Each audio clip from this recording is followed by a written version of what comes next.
Hello, boys and girls. Hello, all. I hope you are ready for us. Finally, your time has come. Finally for Lagos and Abuja. Yay. We are ready for our live shows. Tell them. So Abuja, we are going to be Inside You, baby, on November the 22nd. I mean, sure, yeah. Yes, November the 22nd. We're very excited. And when we'll be in Lagos? We'll be in Lagos on December the 18th. Woo! Okay. Woo! December 18th. Some of you would have come back. Be prepared. Yes, Just be ready. It's going to be fabulous. A sweet one. It's going to be a lovely one. Closing out at home. I love that. We can't wait to see you guys. If you're looking for tickets, go on www.isaidwhatisaidpodcast.com.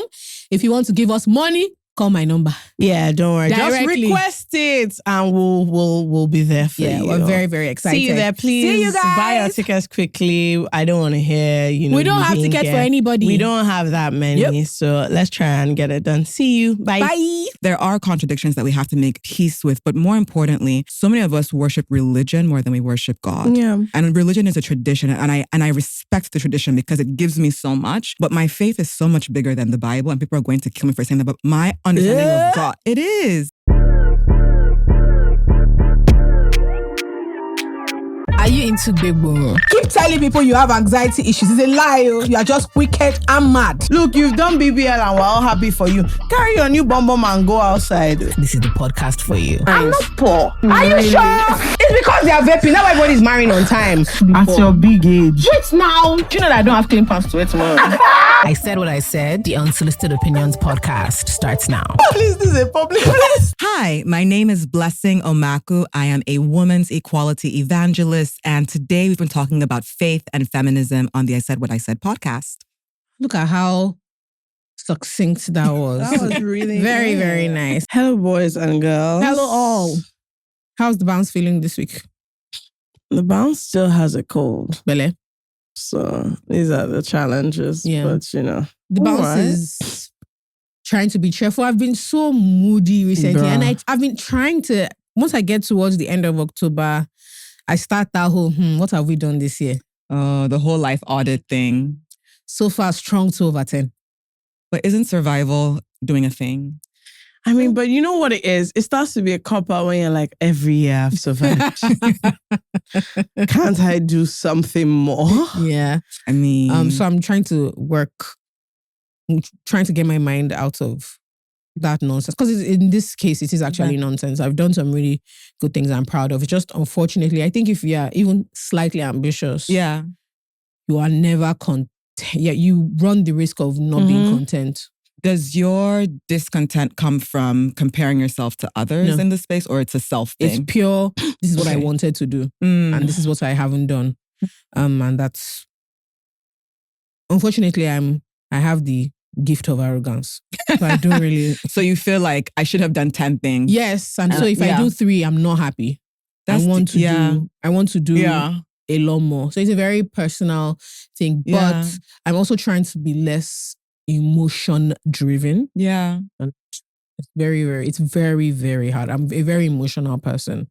Yeah. So, and my dad always used to say it's not just about how you feel. Not every day I feel. It's not just how you feel. Your feelings, and he's right. I can't just be, my moods can't just be up and down. So I'm actually really working hard on getting my mind right. I think I need to go back to read the book of Proverbs again. I mean, I used to be that way. Like I used to be very hard on myself. And I actually had like a life plan. Like from when I was in primary school, I had a life plan. Like we're going to go to this school. We're going to pass. Like from primary 5, I mapped it out. How much of that has happened? So where life humbled me is I think I reached maybe 70%. Like I had gone to school, went to law school, and then the job that I thought I was going to get, I thought I was going to work at the UN. So my whole life was a plan towards the UN. So I studied French. I went to Paris, studied French, did international relations, did the model UN things. I did UN internships. Like every single thing you're supposed to do, I did. And then I could not get that UN job. Oh, wow. And when I say I hustled, I paved Poundment, LinkedIn, I was in the LinkedIn messages. There were months when I would send hundreds and hundreds of resumes. And I came to this point where I realized, I said to God, I surrender. Like this plan that I have for my life, maybe that's not the plan God has for me. And from that moment on, I ripped up any kind of life plan. I don't do life plans. I try to like set goals for the year, but I also hold them loosely. And that has given me so much freedom. Like, I tell people that I vibe and they think, because they see how ambitious I am, they think I'm lying. But it's actually the truth. I vibe through life. Fair enough. It's been my healing. Anyway, as you guys can hear, we have a guest, a gentle guest. We have a guest. Just like, this is not your bad character, you people that are out there. This is, we have a great guest today. Do you want to introduce yourself to the people? Sure. My name is Blessing. I call myself a women's equality evangelist because all of the work I do in one way or another ties to women's equality, gender equality. Excellent. Lovely. I met Blessing a couple of years ago. Yes. When you still worked at Goalkeepers. Yes. That was very fun. Yes. And she's being very modest. Blessing is... Google her. That's what I was about to say. That the way you're saying this, so I'm just a champion. People will just think you're in your house, posting on Instagram. Please, this is an international, global lady. Yes, so but please go and look her up so that you don't approach this thing with. Yes, and to be fair, it's shocking you didn't get the job because when people go to say, hey, she didn't get the job. She's not with you. She's not with you. Hey, please, don't go and put yourself in big trouble. To be fair, that was in my early 20s. So yeah. So what tends to happen is before we get into our gist, we go through like a couple of dilemmas. People send us tons and tons of dilemmas. And being the wise lady you are, I think. Wow. Yeah. Guys, please, pressure. I think you can really help pressure. them. But it's funny because I realize that people listen to us, as in when it comes to their lives. Yes. And that's very scary. I listen to you guys. I think it's tough. I listen to you all. And I just think, like, as I was scrolling to find one, I scrolled past one that she said, she's younger, she's 21, but she learns so much from here. I thought, Not you being a whole role model. I'm like, please just be so... I remember, see, this is another thing. We've also been through a time where they said we're supposed to be role models. Oh, yeah. That was... And you're not being good role models. Yeah, they are very disappointed in us. Deeply so. Do you have one? People write very, very long, like really long. Like long. Do you feel pressure to respond to each one in detail? No. Okay. I don't What if like when they're telling you like really deep life things? No, some of them do. Some of them do. Yeah. And there are a lot of things we're actually not qualified in. See, I couldn't do this because I'll be feeling, hey, God. Yeah, there are a lot of times that I want to. The reason some people will keep sending the same dilemma and they don't realize the reason we haven't read it is because this is not a laughing matter. Yeah. I'm like, this is not banter. Like this requires actual professional.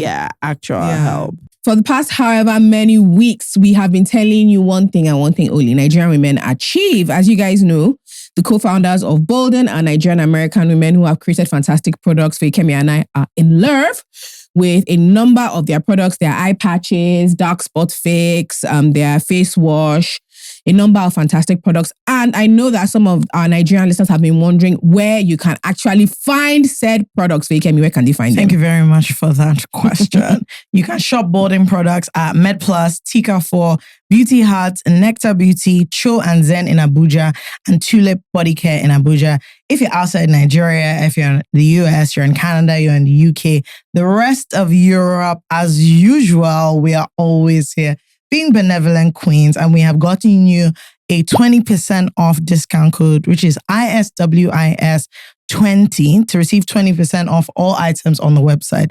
The website is www.boldenusa.com. So please go to it, use our little code, get 20% off. Thank you.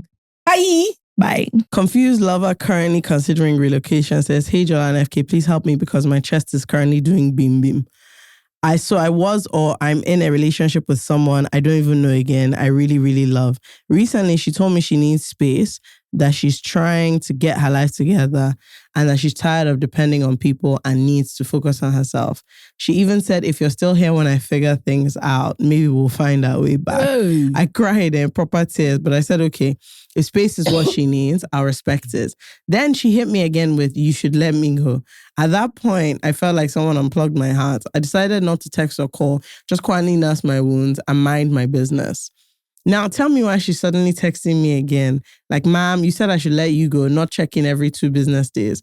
it's giving emotional confusion. It's like when someone beats a child and then brings lollipop to say sorry. And it's pissing me off because I'm trying to heal, but she's acting like nothing has happened. I don't even know what to do. Should I reply her messages or just ignore her completely? How do you stay calm when the same person who broke your heart keeps showing up like a notification you can't mute? Please help me, I beg. I'll be listening to hear your advice. Start with Blessing. What do you think? I have so many questions. Number one, I want to know how old they are. Did they say they're long distance? No, the person is considering relocating because of the girl. She says she wants space. Let it go. 100%. I think it's straightforward. Let it go. And don't let her play with you. Do you know what I think people can't believe their feelings. We all think we're bigger and better than we are. Yeah. So we're always shocked at the degree of hurt. And I know this is going to sound a bit mean, but because you haven't experienced that hurt before, sometimes you think it means more than that. Yeah. Like, no, I can't be feeling like this for nothing. This is true. Like, Yeah, like that's this, so true. If she knew, and then she becomes the one that got away. If she knew how I was, if she could feel what I was feeling, she'll understand that this love is real. No, it's not possible. But it's just, that's what happens when you love someone. Yeah. But if you haven't gone through heartbreak or you haven't felt really deeply before, and this is your first time, you think your pain absolutely should impress more on the situation. Yeah, the other thing is also, I actually hate when people do this revolving door thing. There's nothing I hate more than this. You've gone by yourself. Nobody chased you from this place. As a matter of fact, I tried to beg. God bless you. You said you are going. All of a sudden, you've gone outside and seen that nothing this street. Now, you're back. Yeah. And the problem is, people like this, they won't actually be back. The minute the person comes and says, okay, now we're talking all the time. You'll be hearing no, I'm still figuring myself. Oh, please, honestly, let her go and play with somebody else's life. And I said let it go like it's easy. It's not. Yeah. I think it's hard. Very. But me, I'm really good with blocking, Sha. I feel like blocking is a good... Funny enough, I don't really block people. Really? What do you do? I just stop answering them. Because the problem is, if you block them mentally, they're still there. I need to be able to see... No, they're gone. When I block you, you're gone. To see that you're there and not answer you. Oh, that's next level. Very important. No, that's actually next level. It's very important for me to know that I can access you. You can message me. I need to and block. I'm not engaging. Because that blocking, I know. But then I can see you. So like when I don't block you, then I can still see. Fair. So you're actually still in my mental space. But then when you're gone, you're gone. That's a good point. But I think yours is actually more deep. It's more intense. I don't know. I think you also need to remember that people are still human. Yeah. And when you love someone or you like someone, there's a halo effect. Yeah. So you pour all the positives onto them. So they're kind and they're gentle and they're sweet. And so she's not being manipulative. It's just that she loves you so much she can't let go. Yeah. And there's a halo effect. It's hard to see. Yeah, like your head is telling you this isn't right. Like this baby's playing with your head. But obviously you're so happy that she's coming back. And the problem is this thing she's doing should be telling you a different thing from what it is. And aren't there like chemical things that happen? Like when she reaches that effect, there's some level of dopamine. You're in pain and you don't want to be in pain. Yeah. But it's tough. Don't get me wrong. You're probably going to entertain this for long until you start getting really irritated that the person keeps coming back. Which is why I said I wonder how old the person is. Because I feel like after you do this a couple times, it gets easier. Yeah. Yeah. If you're older, like now, you can't even, I will laugh because I'm like, I don't understand. But sometimes I see people who are like 40s, 50s, and you can still find one that can take you all the way back. Yeah, love is a crazy thing. I think it's just having the selfishness to prioritize yourself. Yeah. Yes. Because for a long time, if you're in a relationship with somebody, because in your mind, they're taking care of you, you're taking care of them. So you're prioritizing them, they're supposed to be prioritizing you. Selfishness is something I'm learning, which as a Christian is the exact opposite of everything I was raised on. But I do wish as a young woman, I understood more about selfishness. Everything I was raised to believe was you sacrifice, your needs don't matter, and that's the virtue. And I wish I knew differently then. Yeah. And I'm still figuring out what's the balance between generosity and selfishness. Like, what is the fine line? Yeah. Yeah. I think it's quite interesting, but don't worry. From the sounds of it, because for you to write, especially to this podcast, and say, "Oh, what should you do?" I know that you're going to whine yourself. Yeah, no, it's normal. You have to do something. It's normal. This is a person engaging in self-deceit, but sometimes you need a bit of that. And sometimes for the plot, do you get? I just feel like I think also you're going just to like whine yourself. Like for I'm a the one that while. tells my friend, like, you know, you're actually going to do this. So like, why are we having this long conversation just for the plot? Do it. Sometimes I appreciate the effort to not do it. I'm like, I love that we are considering this option. I think this is growth. Yeah. But ultimately, we all know where this is going. What the deal is. And I feel like this story is one of those where you are going to answer her and I don't think it's going to work out. But then you might need that for your eye to clear. It's always very important in life for your eye to clear completely. Yes. And so sometimes you have to allow things to happen so that the remaining things in your eye, what's left of it, clear everything. 100%. I like that. Hello, boys and girls. I am back again to tell you about Missan. Nigerians in Nigeria can now sign up on the Missan app and get virtual USD cards. You can use these USD cards for all your international payments. Spotify, Amazon, if you want to buy me something on ASOS, anything you like. Remember, Missan used to be called Coins by Bamboo, but now we are Missan. Before, you could only use the app if you were in Canada, but now it works for transactions to an additional 15 countries. You can fund your card in Naira or in dollars, anyone you have. There are low transfer fees, amazing exchange rates, and no hidden charges. So run, do not walk to the Missan app. Bye. Up next, we have Just a Girl who says, "Hi guys, I want you to know that you've been one of my coping mechanisms to relax when I'm tense. I really hope that somehow this dilemma is read because I would really love some insights. My parents have been separated for 11 years and it really changed the trajectory of my life at the time, as I had to move to another city with my mom and sibling. In summary, the early years of separations were really messy and quite nasty. The brief summary is my dad cheated and got someone else pregnant and expected my mom not to have a reaction, just kind of take the news like that. Note, he really had no plans to tell her if she didn't find out. She had a horrible outburst and my dad actually had her arrested, which is what led to us leaving the city we're in. Anyway, we struggled when we got to the other city. And after some time, he led the court case about custody slide and just decided to keep providing for us. We all decided to move past it, and somehow we were in a better place as he started providing for us. He has been trying to convince me to come to his house.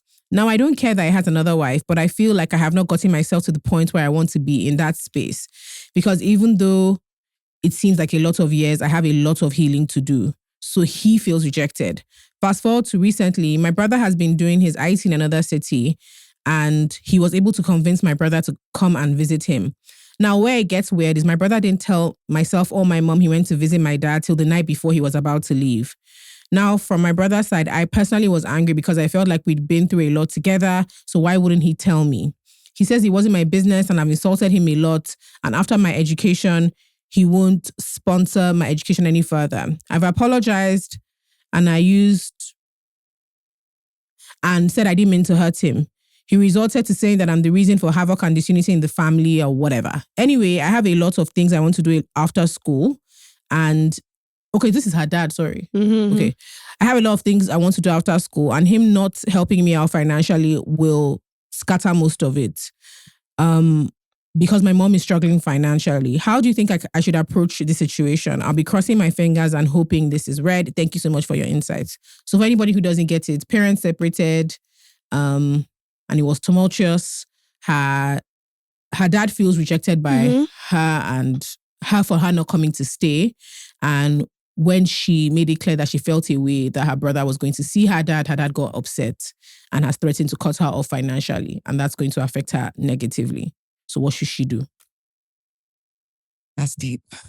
Yeah, to be honest, and again, this may not really be, this is not what I was originally going to say, but I think that, first of all, your dad has lost sight of the fact that he is your father, number one, and that it is because he was the one that broke the family.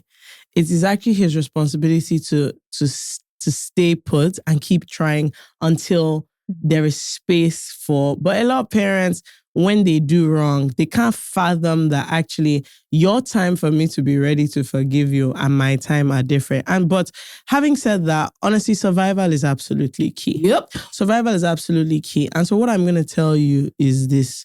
Your healing journey is very important. Survival also very important. If I were you, I wouldn't now start a relationship with him, but I would make sure that I am able to survive. I would not say that in the stage you are just coming out of school, you don't have a job yet, that it is the best time for you to say, okay, because you're within your rights to stand your ground and say, no, you're not carrying to your dad's demands. You should now be suffering. Your mom is already having financial issues. You don't have a job. You are going to be starting like adult life on a back foot. So I would find a way to toe the line so that you still get what you need up until the point where you can be on your own 2 feet. And then that's when you can start grandstanding the man, to be perfectly honest. 100%. Because you should not lose on every front.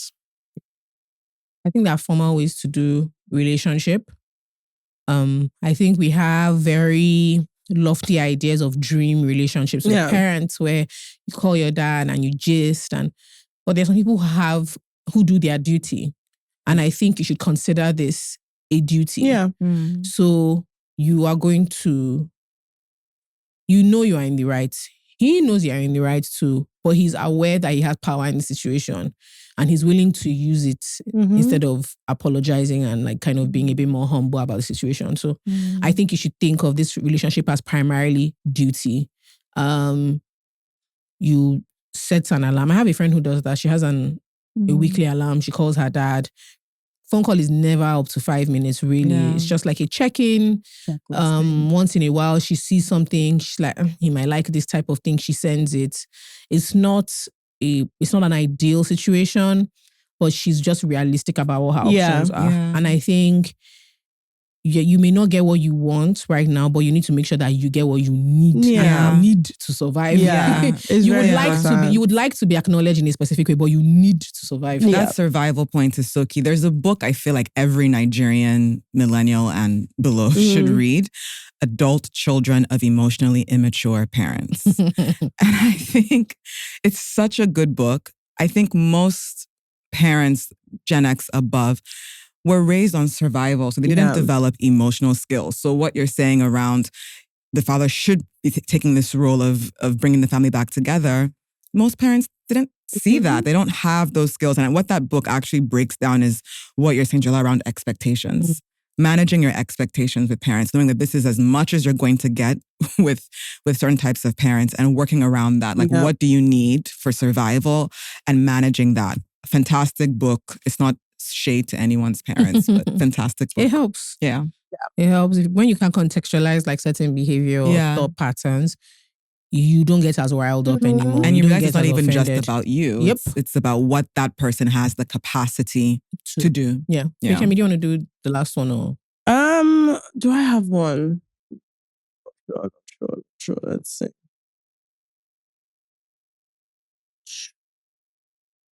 I have one. Okay. This is interesting. Let me see.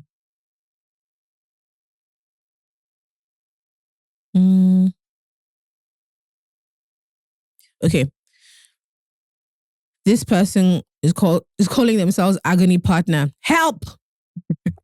I'm beginning to resent my partner who also happens to be my business partner. We have a major business we do together, and it's safe to say that I do 90% of the work to get the business up, running, and extremely successful, even when he calls me the backbone of the business. Now, my issue is that as a result of the success of that business, he gets deals that I don't. He's a lot more outgoing than I am, so he's usually affiliated with the business and goes around calling himself the business name. I didn't used to care, but now I do. With every time we have work, he leaves most things to me, and I get really irritated. And every time he gets offered gigs and I don't, I'm pissed. Typically, I wouldn't even take half of those gigs, but the fact that he goes around posing as the brain behind the business and the company's success is what I think is constantly irritating me. Do I have a conversation as how I'd like public acknowledgement and risk of coming off as somehow, or do I risk having an autoimmune disease, bottling up all my emotions? This is my sister's dilemma, not me. Also, I love you guys a lot. Is that a woman, you think? Yes. Okay. Yeah. Of course, it's a woman that's not going around calling herself the brains. You need to open this. We say it all the time. This thing of I don't want to be a somehow person. You are. The issue you have is that you are actually very somehow already. And in this case, you're in the right. 100%. But this thing of, I don't want to be somehow, but you are. You Wait, just but how is she? How is No, I don't even mean in a bad way. She's saying that she doesn't want to have a conversation so she doesn't like rock the boat. Yeah. But I'm like, the boat is already rocked. Got you. The whole thing is shaking. Yeah. So you might as well come out and talk. First of all, this is your business partner. And also, if you think that your behavior is not showing your irritation, I need you to know that every day you go to work, this boy will just say, hey, good morning. Look at him again. It's nonsense true.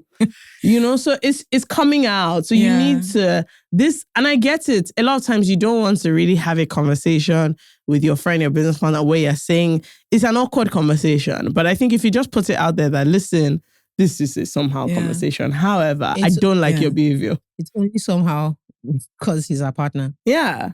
If this was just your business partner, it's not a somehow conversation. But the thing is, there's a way you don't want to seem like pushy and annoying and bossy within like a romantic relationship. And if you work together, you're now thinking you don't want to, I don't want to use the phrase be somehow, but you're thinking about the safety of your other relationship. Yeah. Look, let me tell you the truth. You're being cheated on two fronts. Every front. You're not as happy with your romantic partner because work isn't going well. And you're not even getting the credit and acclaim. First of all, he's very somehow. Because if deals are coming in and he's not saying, let me bring in. Up this way.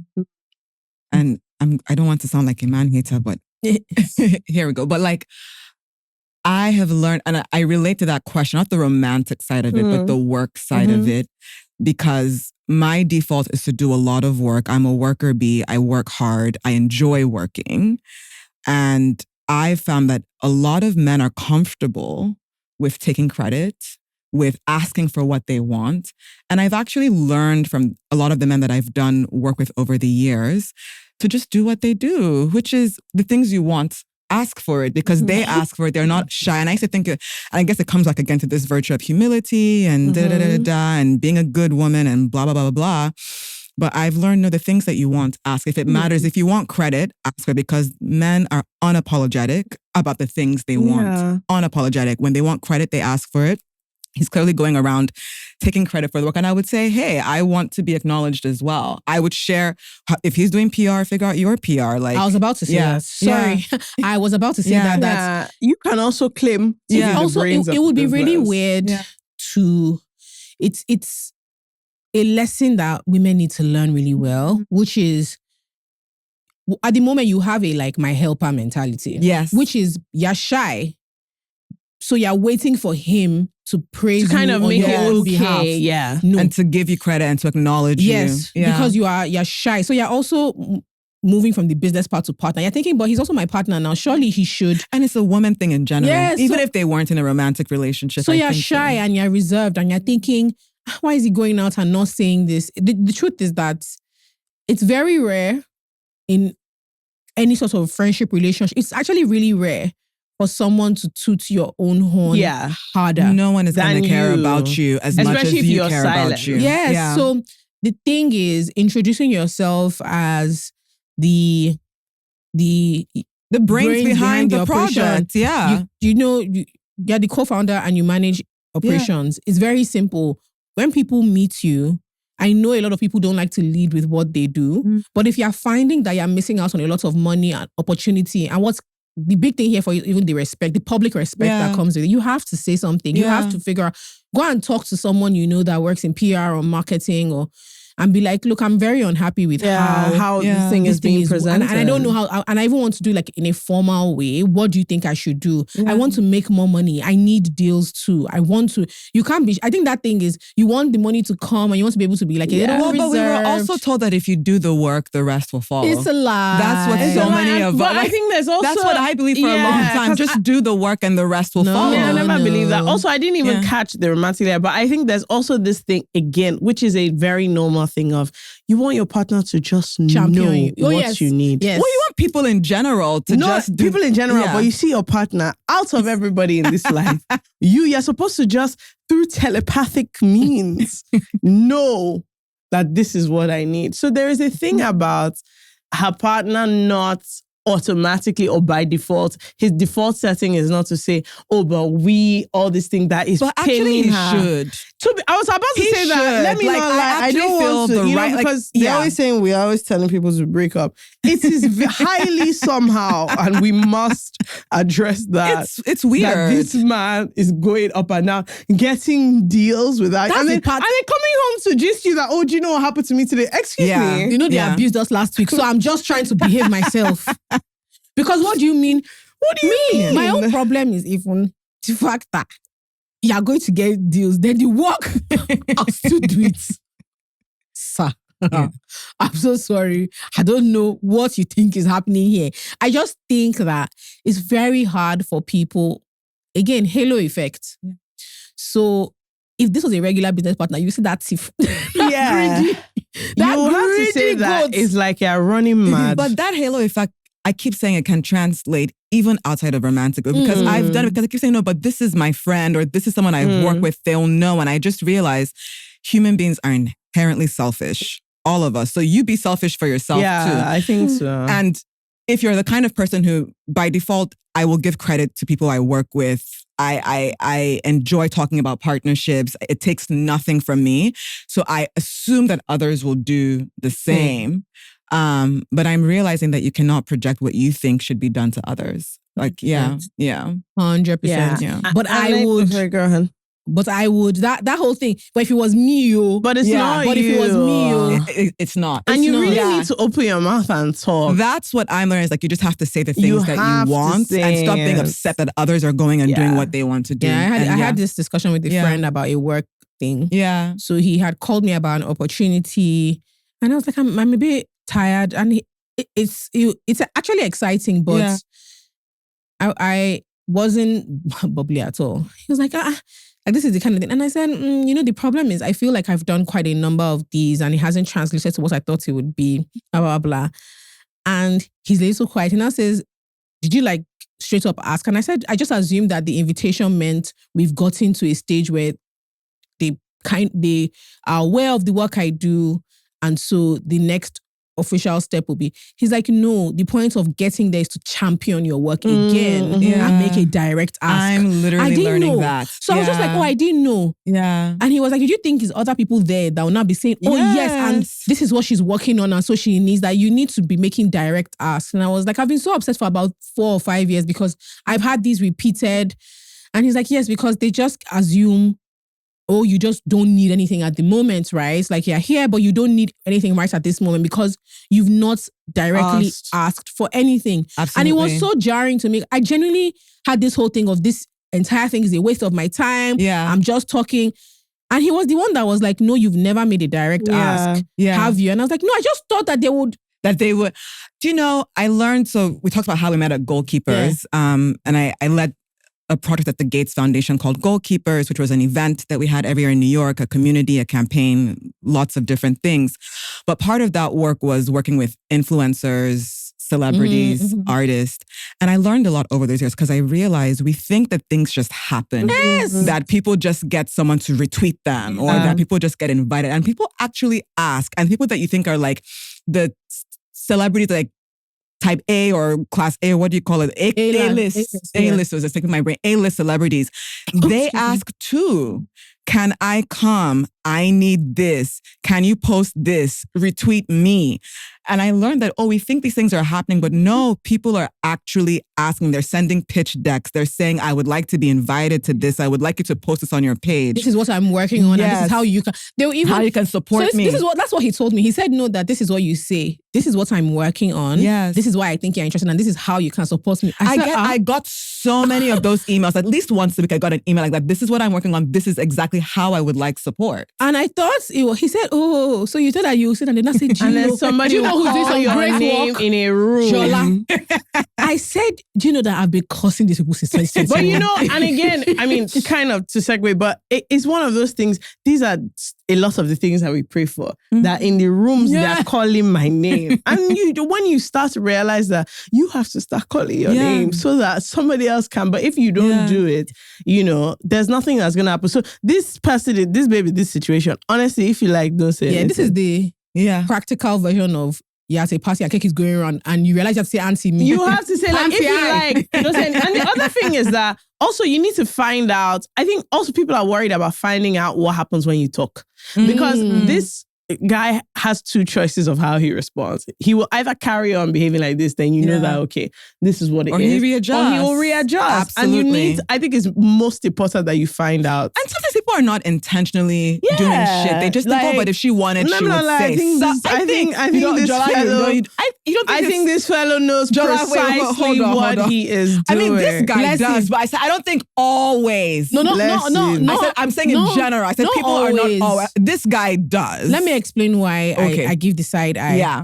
If there's anything that has public acclaim, I don't believe you. So for instance, the reason we started putting the name of people who work with us at the end of the project is it's easy to just say, we worked on this. But when you give credit, I've noticed that a lot of people have this thing where it feels like giving credit diminishes the work you do. But it doesn't. But it doesn't. No. And for a lot of people, the reason that they omit the work of the other person is because they worry about what it says about the work that they do. It actually says you're a great leader. No, don't think of it that way. Nobody thinks of it that way. And like you don't realize the number of things you pick up on. I get so many things. People say to me, oh my God, you always find the best people. Like people know that I always work with amazing people. So for me, it actually brings me more opportunities, people knowing who I work with. But it's a tough one. And I think this lady should not feel completely bad because she's done 70% of the game, which is she actually knows the work. Yeah. And what I find is a lot of people who are really good at packaging and branding and etc., they will reach somewhere and they will be go slow. Yeah. Because that packaging will only take you so far. So she actually has, she has 70%. She knows how to do the work. The rest of this is just icing on the cake. You figure it out. I'm still learning this because I was like a worker bee and I thought that things would come to me. I thought people would know that I did these things. And I'm realizing no one will know if you don't say you did X, Y, Z. You have to actually push things by yourself. It's why it's one of the regrets I have about not working in corporate. But one thing that corporate teaches you, after some time, you realize, I need to say I'm the one that did this. Yeah. I have to say nothing like group, nothing like team. Within this project, I led. Yes, I did. There is, which is why I think I can. Yes. If when you work on it, when you don't realize for a long time about sort of like self-promotion. Yeah. No, wait, you just reminded me of something. So one of my roles years ago in an organization, there was this other lady, white lady, and she also did gender work. And she would always go around saying, I've been working in this space for 10 years. I know gender, da-da-da-da. If you look at our resumes, I've actually, I have more education than she has. I've worked more than she has. And I was actually at some point more senior than she was. But she would always in every meeting say, I know this and I did this and I'm this expert, da-da-da-da. And one day, a friend of mine who works in HR called me and said, do you know this girl makes more than you? And she showed me an email thread where my manager had said, so we should pay XYZ more because she has more experience than Blessing. Oh, wow. And that was the first time I realized there are actual implications to being quiet. But in my mind, I thought, but he has my resume. He sees my work. He has my resume. He has her resume. He sees my work. He like I don't need to go around saying to everybody, I've worked in this space for so long. This is an excellent segue. It's because you're a church girl. It is. And I was just about to say that it is because the Holy Spirit was meant to tell you. I'm telling you. No. And the Holy Spirit was meant to arrest him. We always, there is the Holy Spirit will advocate for me. Prayers. Especially, you see that prayer of they will call my name in room. We love a prayer where it is disconnected from what we have to do. Yeah. Somebody else. That's why Nigerians love a destiny helper. Yes. Now, it's not that a destiny helper is bad, but, even in the Bible, those stories, they meet you along your journey of doing something. They don't just come to your house and pick you from where it is. But a lot of these things is, you don't go around boasting. You don't. So there are these and I don't think they're actually conflicts. I mean, in the Bible, everybody asked Jesus for healing. Everybody. He didn't, there were people, of course, that Jesus healed by default, but people asked for the healing. Women went and said, I'm touching your garment. Like people demanded the things they wanted. There's a story of the Syrophoenician woman who said, heal my daughter. And he said, no. And she said, no, you're going to heal my daughter. Like, bro, I love those stories, Bible, where it's like, see, I'm dragging this. Yeah. There's a story of this Shunammite woman and Elisha. She went to meet that her son died. And he said that his assistant should go with her. She said, no problem. I'll be here. She said, once you leave, two of us. Yeah. And you can just imagine that thing of, I don't get. Yeah. I said my son died. You said this boy. Yeah. should go. And you, sir. Yeah. Two of us. Let's be going now. And you can just see the story. He's like, fair. Yeah. So let's go. Yeah. Yeah. And you need to, when the other day they were talking about this thing of when Jesus was saying that even like a corrupt judge and the woman that kept going to ask him for things. And so a lot of times it's like, okay, you be there. The Bible actually teaches, if you look at it, that kind of adamance and advocating for yourself. Yeah, but for some reason, and this is where culture always comes in with religion, women are not taught that it's okay to do that. So it's how kind of, I think, culture interrupts religion in a way. Yeah. And also like self-fulfilling prophecies. Yeah. So I think a lot about what does it profit you to, why are you reticent to self-advocate?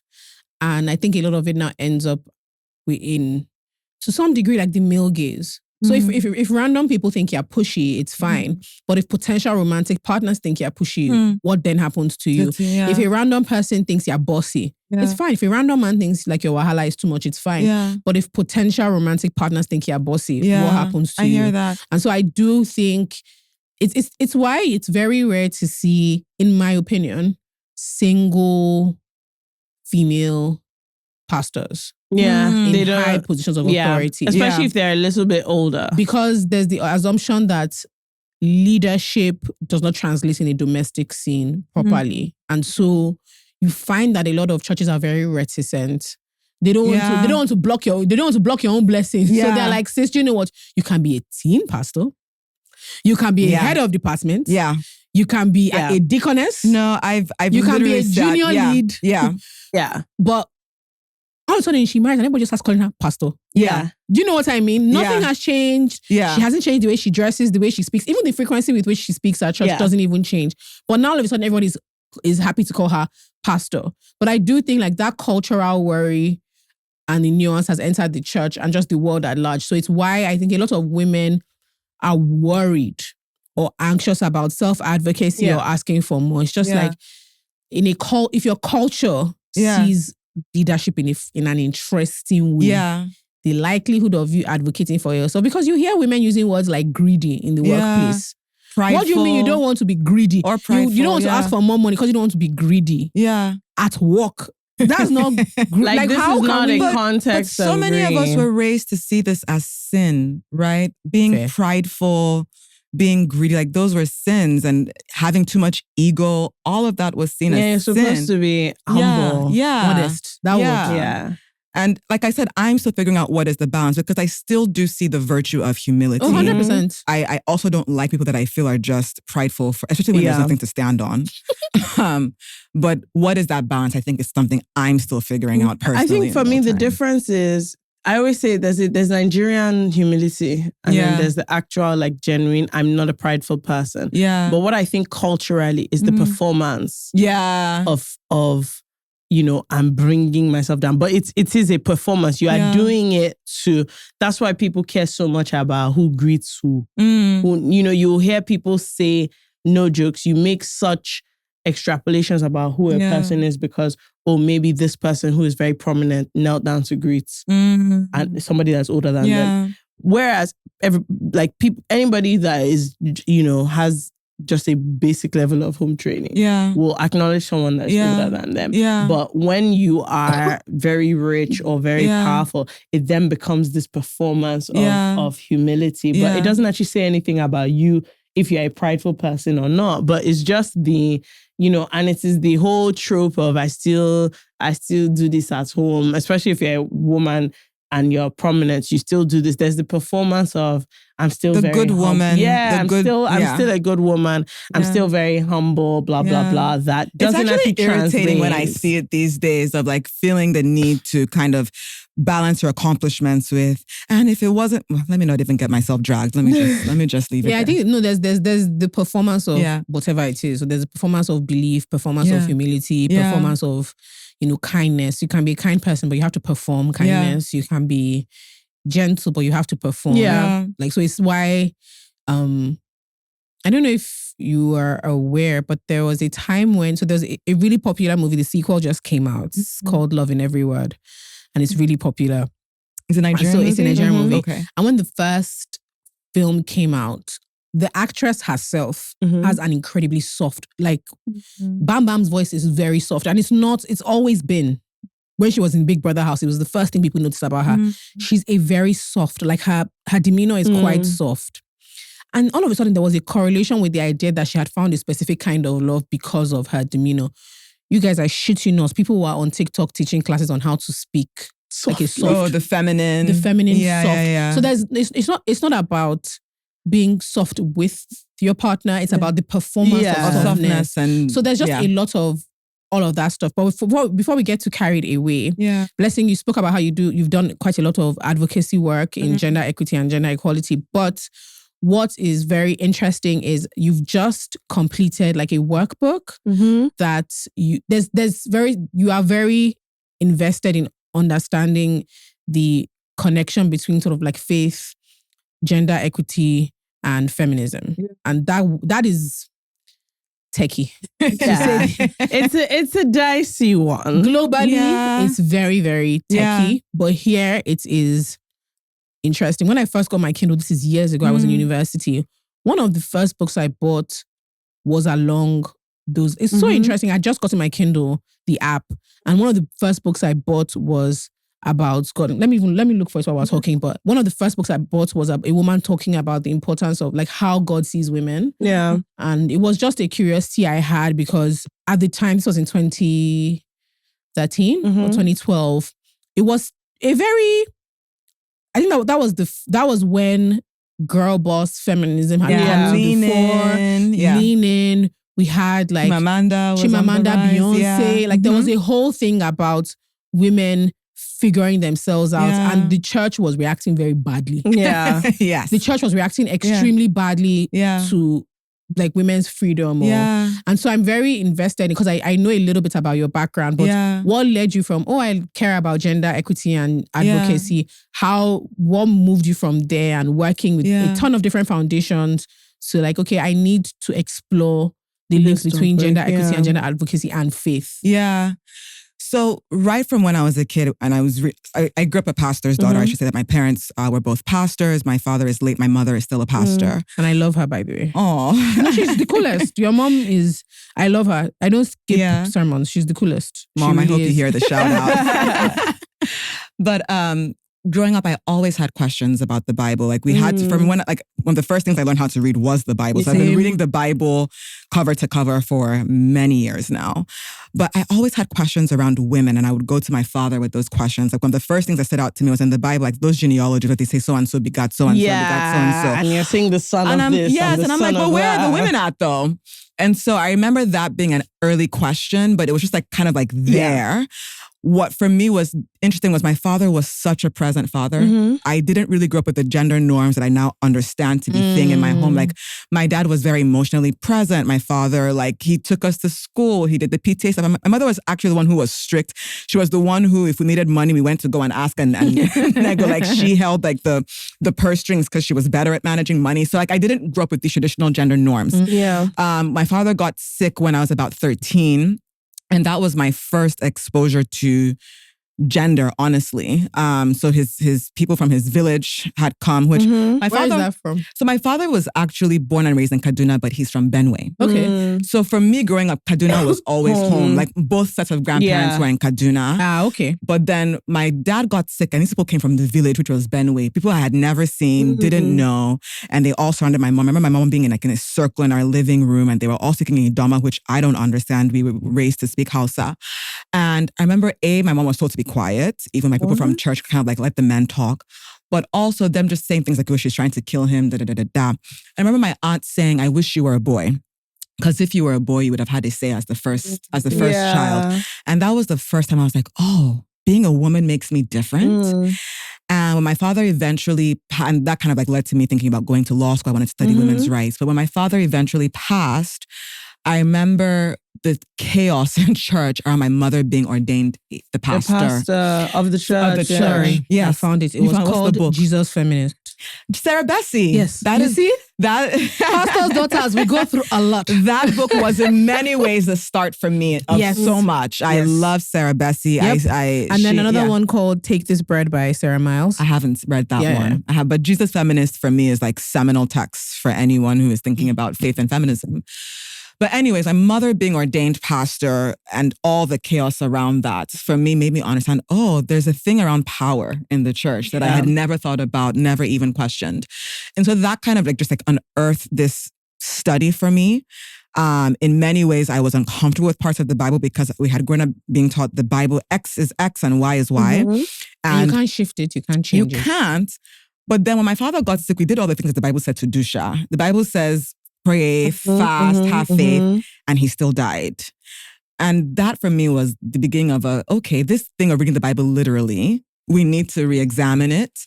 And so I've spent, I would say at least a decade studying just theology.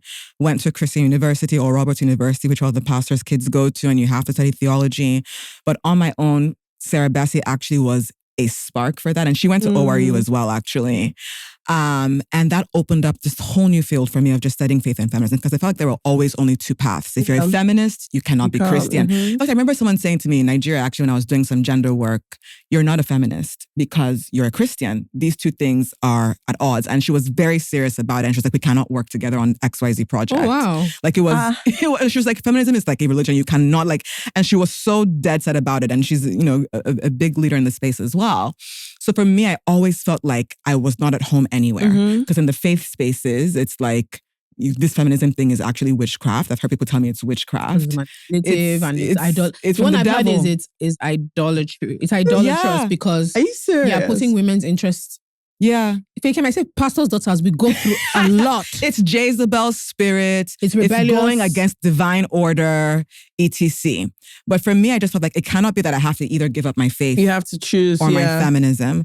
And the more I studied the Bible, the more I realized actually my faith is what fuels my feminism, and my feminism fuels my faith.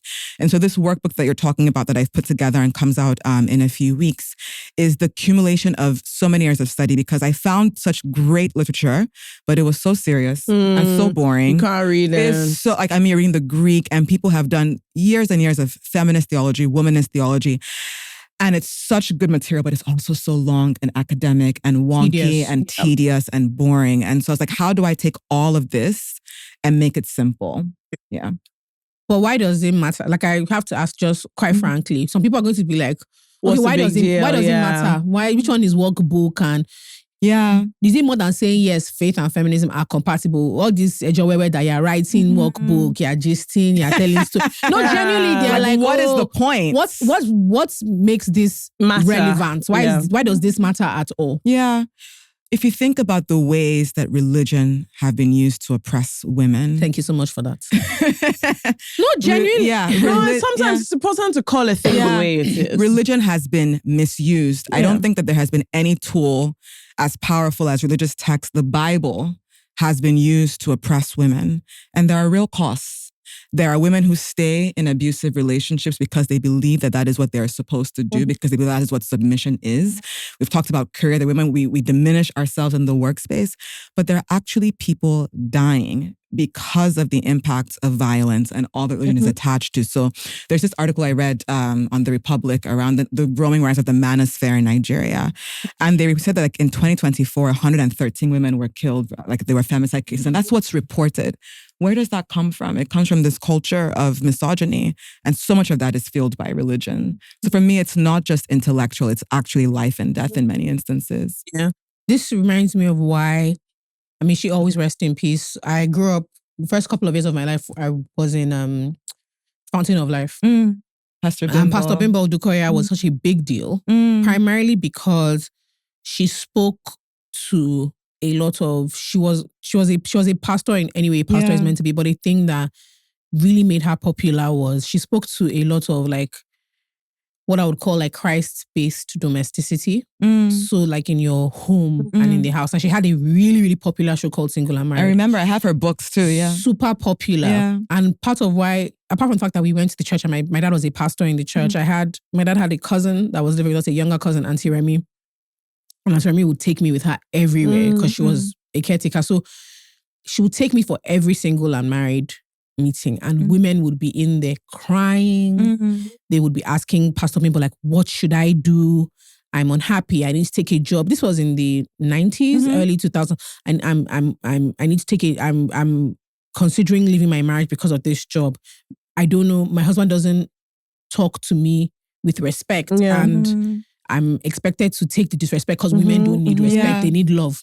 And there were all these things. And Pastor Bimbo was really, really good at figuring out how to help women use their faith to fuel their lives. And she was bold and she was unapologetic.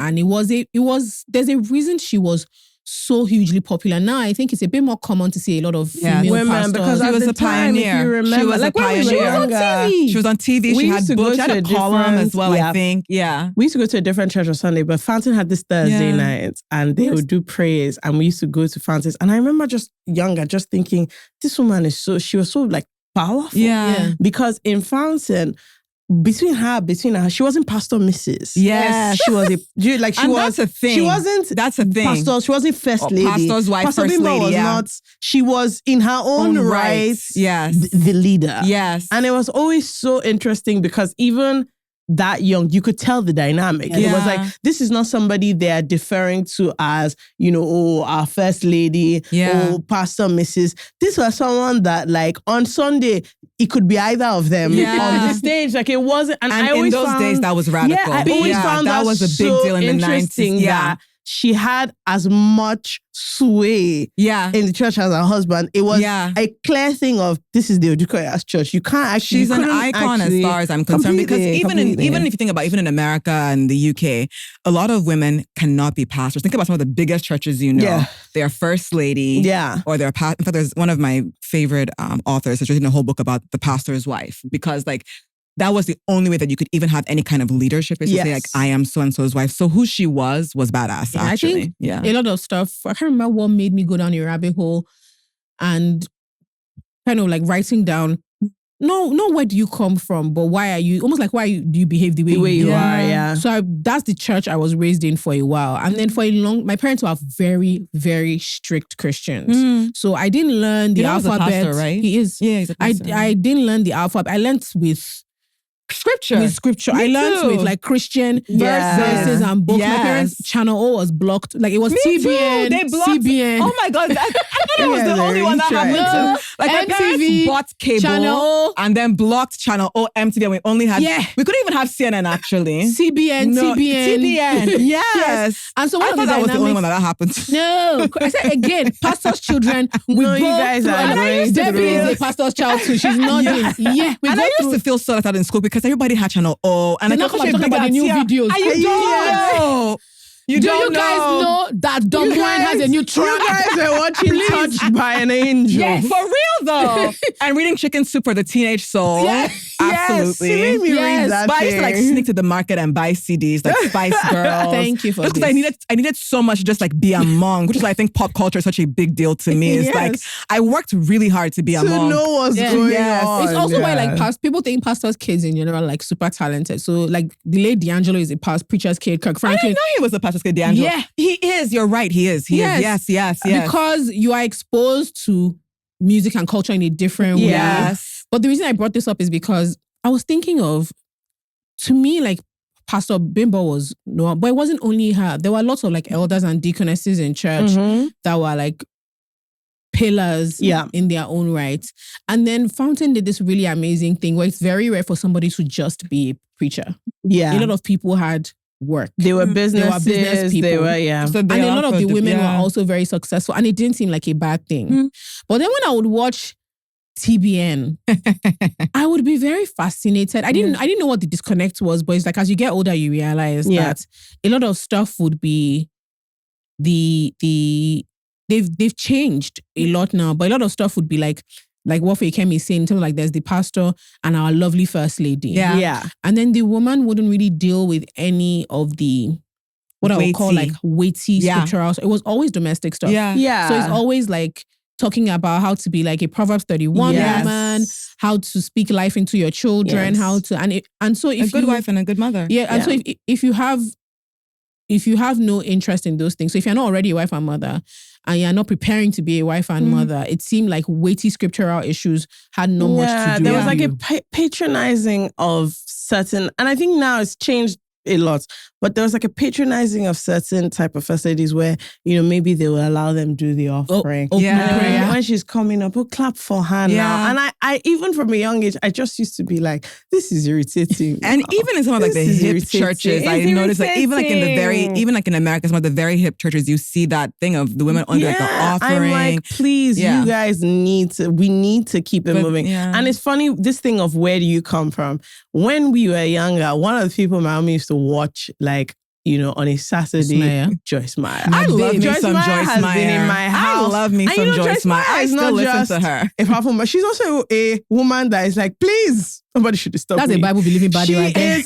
She's not even about. She's had so many lives. Yeah, and I always think that because sometimes a lot of times when people were going into talk about faith and feminism, a lot of times I'm like, I'm so comfortable in the conflict because I don't feel like it's like I have grown up seeing it so jarring. But you think about things like every weekend where this lady was watching the Joyce Meyer. So in my mind, I'm just There's like, see them now. I'm like, lives. They're there. Like, see the women, But then you can't reconcile that with what happens now as an adult in real life. You're like, oh, okay, this was the issue. She was the only one. Okay, so where I want us to start with something that's pretty basic. There's everybody who has some sort of connection or interest in religious text will tell you that this thing does not favor women. There's no way around it. Like there's no, if you can read with your... If you read, if you are literate and you read the Bible, there are several instances where it's clearly spoken at. Women are not regarded as sort of like full autonomous individuals. And the beginning of your workbook addresses it, right? And I wanted to ask you, so that's the first thing anybody will say, like, can't you, okay, you say you're a Christian and you may not even say you're a feminist, you have feminist leanings or you have very stringent beliefs on what women can and should be able to do. You're an advocate for women's rights. How does that even make any sense? Because a lot of the Bible, just by the time, whether or not you take Genesis literally, if you take Genesis literally, good luck. If you take it to be sort of like, what's the word when something is like literal? No, like not a metaphor. Literal. Like if it's more metaphorical. Yeah. The man, when they made him whole, the woman from the rib of a man. So you already... Then all of a sudden, the whole world was going to scatter. Who caused it? Woman. So I think from the beginning, you're already set up to be like, this person is one, an afterthought. Two, pour in judgment. So if that is the basis of humanity, then women should not be... When you look at the first decision they made, terrible. Look, even down to the curses. I remember the first time you were reading chronologically, and I realized that the curse of women is men. Yeah. I said, God, I beg. This can't be. You will rule over you. Childbirth pain, men. And I was like, oh my God. Meanwhile, men are fighting the devil. Directly. They're having an issue with the serpents on the foot and the head. And women, in childbirth pain. Cursed about the men. And I was like, Jesus Christ, this thing is there from the jump. So what would you say is a discussion? Because I don't think of this thing as like an argument, a combative. No, it's just a discussion. How do you reconcile? What would that discussion? How would that discussion go if someone came to you with that? No, it's a fair question. It's one I get often. I always say we must first of all understand how the Bible came to be. And people get so uncomfortable because like I've taught this workshop now a few times, and this first model is around the Bible and understanding its origins, and people get so uncomfortable. Sometimes they get ready to fight me. There was one I did, there was a pastor's wife and she was like tapping her fingers and like she was ready to fight. But I think we have to understand how the Bible came to be. The Bible was primarily written by men. And not just men, elite men. When the Bible was written, only 3% of the population could read and write. The books of the Bible as we have them were decided. There were many books, and councils came together and decided what books actually form the Bible. And in that process, however a thing comes to be, will always benefit the person who is telling the story. What's that African proverb? Unless the lion learns to hunt, the tail will always glorify the hunter. That is a fact. But I think even in this text that came together in a way that favored men, we see stories of women and we see women resisting. When I think about Eve, which comes up often, we always talk about Eve as a helpmeet. The translation and understanding the Bible's translation history is so important. How the Bible came to be, how it was formed, and then how it was translated is so key. Eve, the original Greek word is ezer-kenegdo, which people have translated to mean helpmeet. Hey, come on. Do you know there's nothing I love? Sorry, there's nothing I love in Christian parlance more than when somebody is like saying a thing and they say and the Greek. And the Greek. If you check it, the Hebrew. The Hebrew. And I'm like, come on. And it's actually the Hebrew, not the Greek, sorry. But ezer-kenegdo, that word is actually a word that is used for God. God as warrior across the Bible. It was never this frail term. The only other time it's used in the Bible is with Eve. Every other time it's used for God as a warrior.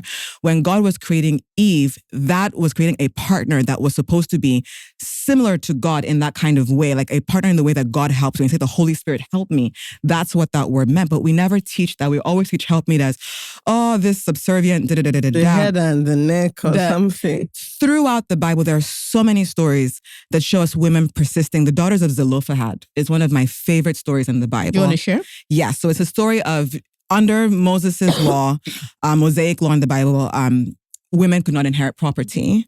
And these women, the 5 sisters, their father died with no sons. And that meant they were not going to have any property. And they went to Moses and said, this is not fair that we get to have no property. And as the Bible has it, Moses went before God and said, what do you think? And God was like, actually, they're right. And the law was changed. And I always say, why is it that even back then, women could question things? And the Bible tells us women that could question God. Thank you very much. Because it wasn't Moses that they were asking. I didn't want to say it. No, you have to say it. You have to say it. Yes. So because I think there is a, sorry to cut you up. I think there's this fear. Yes. There's a dogmatic attitude around questioning 1000%. So it's interesting that you bring that up, but please continue. Yeah, no, but exactly like the fact that they could question and that a law that was handed to Moses from God could be changed. Why then are we afraid in this day and age to question and think about things that can change? Hagar is the only person in the Bible who named God. Why is that important? She had agency in understanding who God was to her.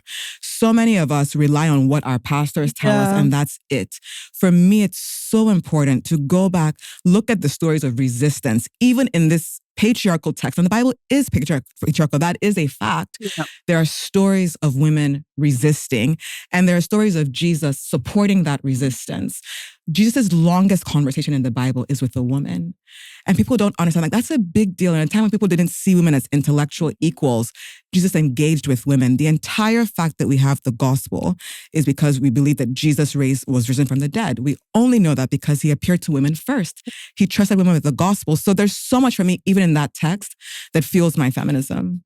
Okay, we have some questions. Yes. I was going to say on the don't question God, I've always had such an issue when things happen and people say we can't question God. And I'm like, but several people question God in the Bible. Even in fact, Job. People were dragging with God. God said one, they said, please, let's negotiate this outcome. Jacob wrestled with God and was blessed for wrestling with God. Sometimes I just think a lot of things have gone while you're in the finding way of... Where do you think the disconnect... Where do you think the disconnect is? Yeah. Where does that come from? I think the biggest thing, and which is why I'm so passionate about this work, is a lack of understanding of theology. And theology sounds so wonky. Like my sister always says when I start talking to her, she's like, bless him, please don't disturb me. I don't have lights. I don't have water. Please, like, I don't have time for it. So you don't bring your American in. She's like, we're just trying to have lights right now.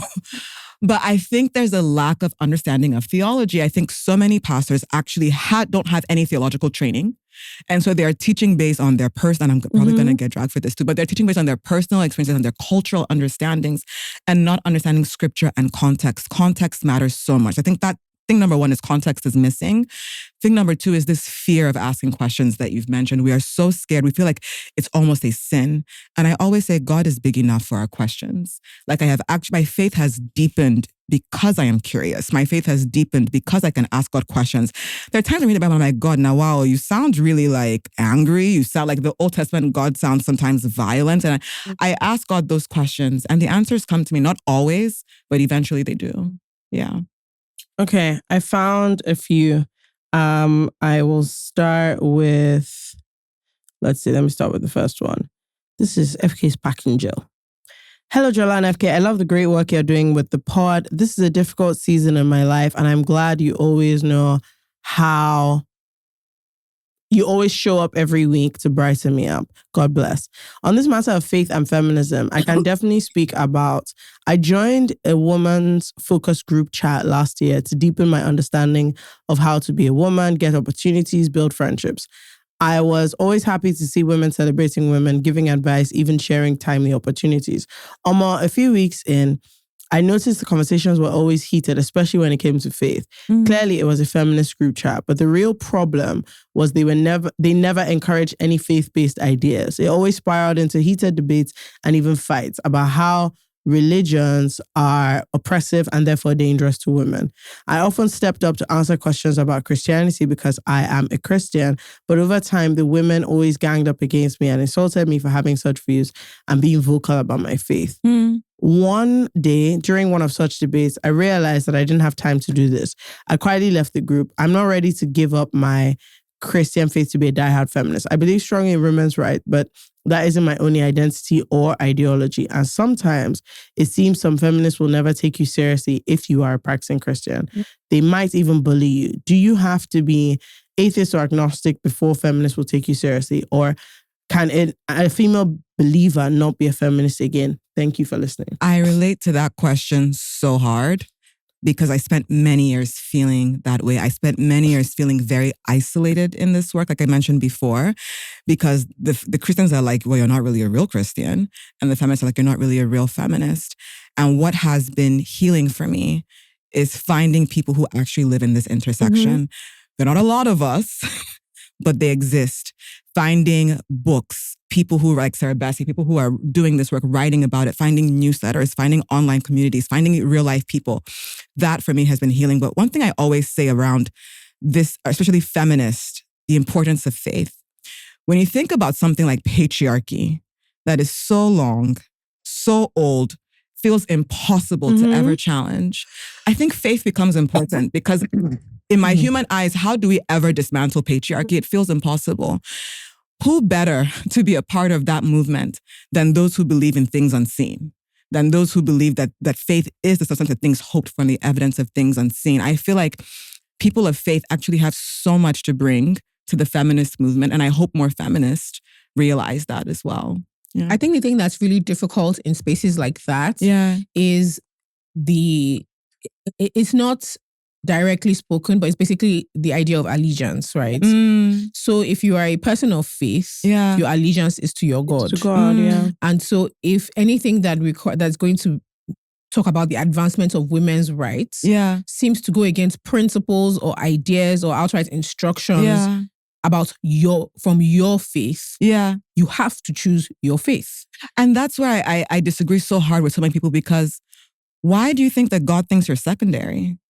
Why do you think that God created you to be inferior? Like I always think about your earthly father, and that might be tricky. I had an amazing earthly father who wanted nothing less than the best for me. Then why would God want less for me than my earthly father wants for me? I guess if the Bible as you are taught, as you are taught, because I don't know enough about, so we do have some like thoughts shared by Muslim women here, and it's around the same thing. Is that a lot of the texts or hadiths are interpreted in a very specific way, and if you read it, your first interpretation will be the common one. If it says I do not permit a woman to speak in church. The reference there is in a place of leadership or in a position of leadership. The idea would be that then surely you can see and you can read and you can hear that women may have very many skills and gifts, but a leadership position is not the hierarchy as ordained in the Bible, right? Yeah. And on that point, let's talk about Paul. Not the eye roll. No, because, again, I actually really enjoy the Bible, but like there's some parts that I always joke that when I get to heaven, and many people I have to have watched. I used to say I was going to fight Paul. Yes. And I'm going to be like, bro, only you, so many things you said. From when I was a kid, Paul was the person, I think I wrote in the margins of my Bible once, Paul, I can't wait to come to heaven because I want to fight you. I have always had issues with Paul, and I've actually over the years come to have a very different perspective on Paul. And Paul has been used for so much subjugation. Women shouldn't speak in church. The man is the head. Women must submit. We must always remember the context in which Paul was writing, which was a very patriarchal society. But also, more importantly, Paul had a very singular mission. Paul's agenda number one was the establishment of Christianity in the Roman Empire. And now Christianity is the majority religion, so it doesn't feel like a big deal. But then think about creating a new religion under a society that is led by the Roman Empire. That was dangerous stuff. So his goal was not to disrupt. They had the household code. It's called the Greco-Roman household codes that said the man rules over the woman, the slave reports to the master, the father is head of like the children, etc. Those were like very clear codes. Paul's scriptures actually model those codes, but what Paul is doing in small ways is actually pushing against that. Oh. So when he says, men love your wives, that was radical. Because if you go and read the things that Aristotle was writing then, it was like the man rules over the woman. So even in small ways saying, men love your wives, in some scriptures he says mutual submission, submit to each other, that was radical.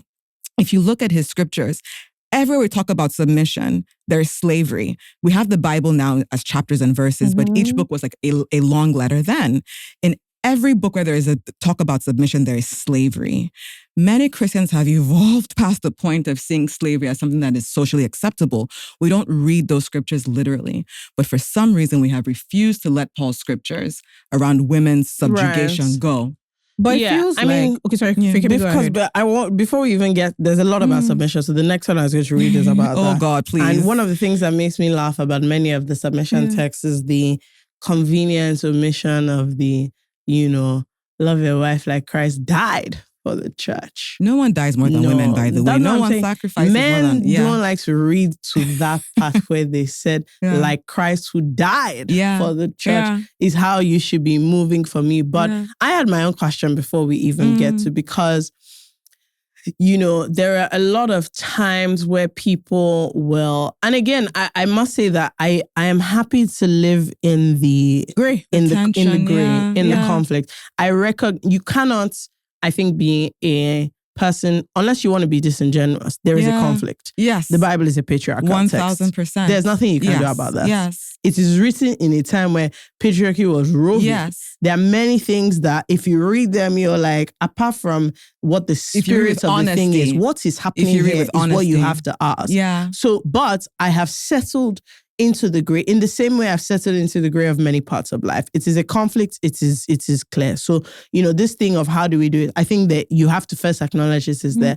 But then there are even a lot of times, even the women who are champions in the Bible, Esther, Rahab, for example.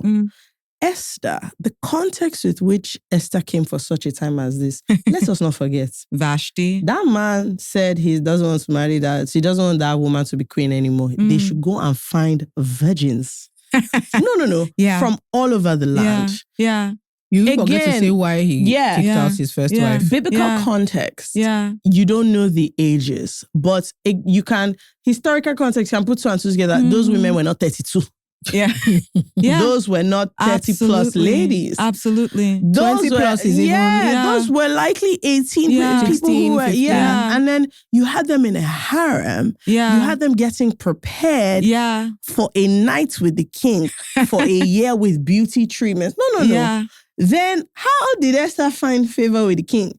The Bible says that when they went there, who the king preferred.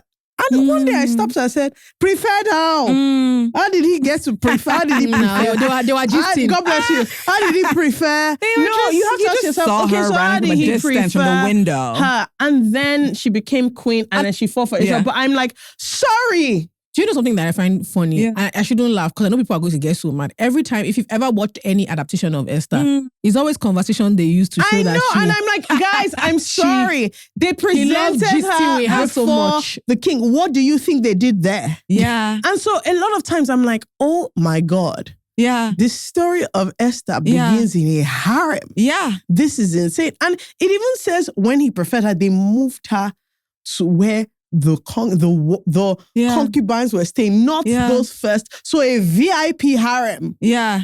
I said, no. FK, you're so wrong for that. I said, you guys, come on. My queen. Yeah.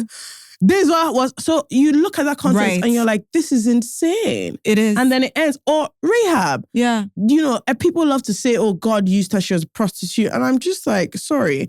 And then she's the exception in the genealogy of Jesus, they mentioned her name. And you start to think, but everybody else they mentioned had a wife, had a mother. How did the men get there?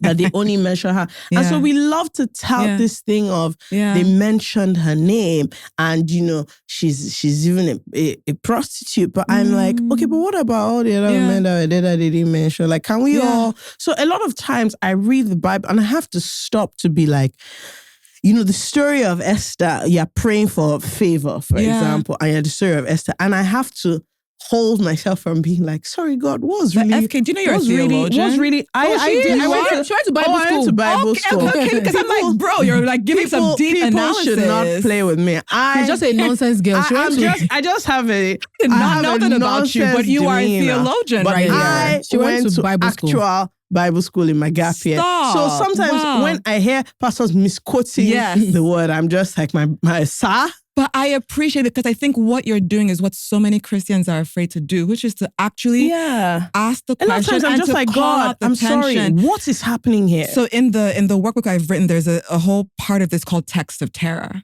where I talk about we have to confront the fact that there are many things in the Bible about women that are troubling. I actually love the story of Vashti. Like, I'm like, we always talk about Esther, but why don't we talk about Vashti and like how badass it was that she said, no, I'm not doing X. People talk about Sarah, but we don't talk about Hagar and this woman who was an Egyptian slave. And we always talk about her as being stubborn or whatever the case may be, but actually she was mistreated and abused. Yes. And I think it's important. And she was a young girl. Yeah. She was an Egyptian woman in a very wealthy, influential home, and she was mistreated. I mean, we say that like Abraham slept with her. Did she give permission? They made her have a baby. Did she give permission? I mean, he would have been. What were her options? What were her? Your madam comes and says, "Come and have a baby for Oga." Yeah, and you're thinking to yourself, okay, options, maid, or junior madam. You didn't even have that option. No, I'm thinking like if you even think about it in terms of like if you had to think about it in terms of, let's say, how autonomy is at risk here. Yeah. But even if it was that they gave several women the choice. Yeah. Which slave, actual slave, is going to walk away from the forget the choice part.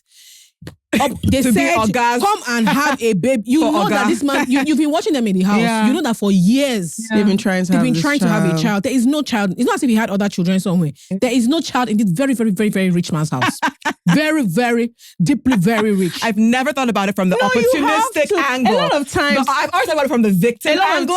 She should not go back to the room and say, angle. Can you imagine Madam Sarah came to me today to tell me rubbish that she come and have a baby? I have only always seen it from the victim lens, but the opportunistic lens. Don't think about. Look, let me tell you guys. I will tell my madam, I'm the girl for the job. Look, let me tell you guys. Don't worry. Just imagine the conversations that were happening when they were all preparing for the king. That woe. Don't worry. My night. Come on. I have never seen it that way. The Bible stories in the context of Nollywood. It will help them a lot.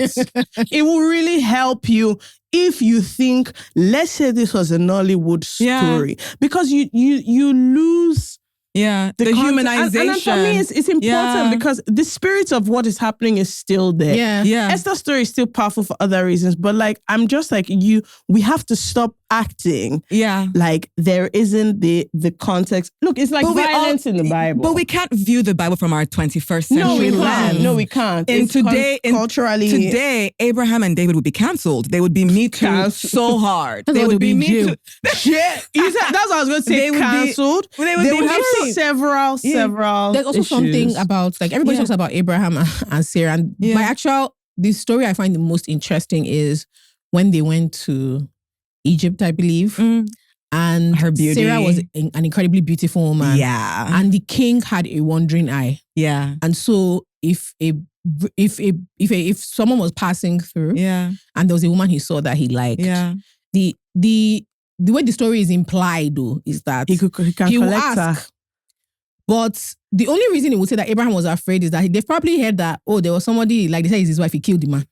That's like, if you read it again, you'll be like, because why else would he be afraid? But he was also the king. Yeah, because technically, why else would you be afraid to say this is my wife? Because he now said, she's my sister. Then it says, read it too, it's not me that said it's there. Then it says that the king took her into his house. And we don't know what took her. And then all of a sudden, things started chaos and tragedy. Yeah. His own priest said, apparently, you can't do that this. lady that you just took into your house. You can't do this. It's somebody's wife. Yeah. Was she in the guest room? Yeah. In the kitchen. In the kitchen. You have to ask yourself, why did the Bible say Esther had a good figure? Yeah. Why? Of what use was this information? Which is why I always say the Bible is people telling us stories. It is. And then if I'm telling a story, these are the things that I will say. happen. That it not doesn't only was mean this babe a bad babe, she had a wonderful figure. Yeah. But that doesn't mean that is what we're supposed to do today. But somehow we take the Bible and say, this happened, therefore this is X. Meanwhile, what we should be looking at is the Bible is a collection of so many things. History, stories, poetry, laws, letters. There's literally Paul saying, bring my cloak, bring my key that I forgot. But we read this book in one way, which is not what it should be. I think the Bible is still powerful because it gives us so much rich context of how people understood God. But we have a responsibility today to understand God for ourselves. Yeah. And I mean, people will take things like, don't wear mixed clothing. Everybody wearing polyester has fallen short. We're all selectivists because we all pick and choose what we want to. Yeah. Which brings me to clothes they are wearing is cancelled. Well, right now I'm like a sinner. I mean, I have like my red lipstick. I don't even know what my to blonde say. hair. You would have turned into salt. I'm wearing trousers. Look at my nails. These are mixed fibers. It's giving Jezebel. No, these are mixed fibers. You guys said pick and choose because I really like this comment. This person calls themselves 1KP who says, I understand why people find this really hard. And I think there's the obvious choice of being irreligious, but I can't lie that it's not amusing when people express a struggle because we all literally pick and choose. Yeah. We do it with everything else. Yeah. The average church or Juma attendee by their holy book standard is hypocritical. So what is the deep battle? Just be religiously hypocritical. Or maybe in this case, politically hypocritical. But honestly and seriously, I don't think it's as hard as we think, except you are committing your life to complete religious servitude, like joining in a nunnery or something. You shouldn't try to do past yourself. I believe that a lot of the teachings make you and the world a better place. The life you have to live with the accountability that faith demands is amazing. Ignore the parts that see you as less than and serve God, but also make sure your religion serves you. Feminism is a state, and at the core of politics is the separation of church and state. So yes, go to church, read your hadiths, and even wear that hijab and gaslight yourself is your choice and empowering. But remember that is absolutely fine because you are a human being and you're allowed to be multifaceted. You're allowed versatility and you're allowed to ask questions. So pick and choose because ultimately there ought to be freedom in religion. Let it guide and not control, which is something that I find interesting because for a lot of people, faith is a set of rules you use to live life. So that is why there's just so much conflict, right? Yeah. If my faith says this is what I ought to do because X, Y, Z or ABC, then once I start to cherry pick, then I'm not a person of my faith, right? So I think that's where the tension will always be. I don't want our Muslim sisters to feel. I was about to say the problem is that we can't really help. We can't because we can't relate. But there are many women who find the hijab an empowering choice, and I want to honor that. 100%. But then there's also like a lot of questions here. The reason why I haven't read any is because the truth is that we can't even really help, because anything hadith, anything Quran, we're not aware of it over here. But a lot of Muslim women kind of share the same sentiments that their faith is patriarchal. And there are a lot of people who are doing so. Actually, one of the ways I came into this work is right after law school, I worked with a professor at Harvard Law School who taught at the Divinity School and the law school, and all her work was around using Sharia law to actually promote women's rights. She did like a lot of popular cases that made headlines and stuff. But she argues that even from the Quran, you can find a lot that supports women's liberation. And she's used that to get women off of death row in courts, etc. So I think there's a lot of powerful work happening in that space. But back to that, what he said, I rock with what he said because there are contradictions that we have to make peace with. But more importantly, so many of us worship religion more than we worship God. Yeah. And religion is a tradition. And I respect the tradition because it gives me so much. But my faith is so much bigger than the Bible. And people are going to kill me for saying that. But my understanding of God, it is. It is. Honestly, it has to be, because imagine, Donna, if I write a book about you. I'm not agreeing with you. I'm just saying, if I write a book about Blessing and you read it, do you know her? Yeah. No. You know everything she has said. Oh, that's interesting. And when you meet her, exactly. It is parasocial. Exactly. When you meet her, you can say, from this text, I know that you are this sort of person. Yes. I know if you read memoirs, people who are alive have written, you know that this is where they came from, this is where they went to, these are the things they say. Yes. And so it helps you in your understanding of them when you're talking to them in a way. So I know that, because this is the kind of person you are, if I'm approaching you, this is where I talk to you. But if I don't have any relationship with you, I do not know you, even if I read that thing from morning till night. What the Bible teaches me is how people engaged with God. I see how David engaged with God. I see how Jacob engaged with God. I see how Hagar engaged with God. My responsibility then is to have my own engagement with God. And I use that as like a platform to say, listen, this is what is said. And now for me, in my situation, look, I say that we do this thing. God, the Bible stops because it's a historical text. It stops at a place in history. The Bible says, and so many of us have not evolved. The Bible cannot tell you anything about a website. Yes. When people say the Bible has everything, I'm like, it doesn't. Let's also be for real. Because some things were not there. Yes. There were no cars. Yes. In the Bible. There was no technology, there was no social media. Do you know what I mean? So we're extrapolating the spirit. But I always say, I was having this argument with somebody that it is the same conflict lawyers have. Because there is the letter of the law and then there is the spirit of the law. And we all know that. Absolutely. There are things written in the law that on the face of it, you're like, sorry?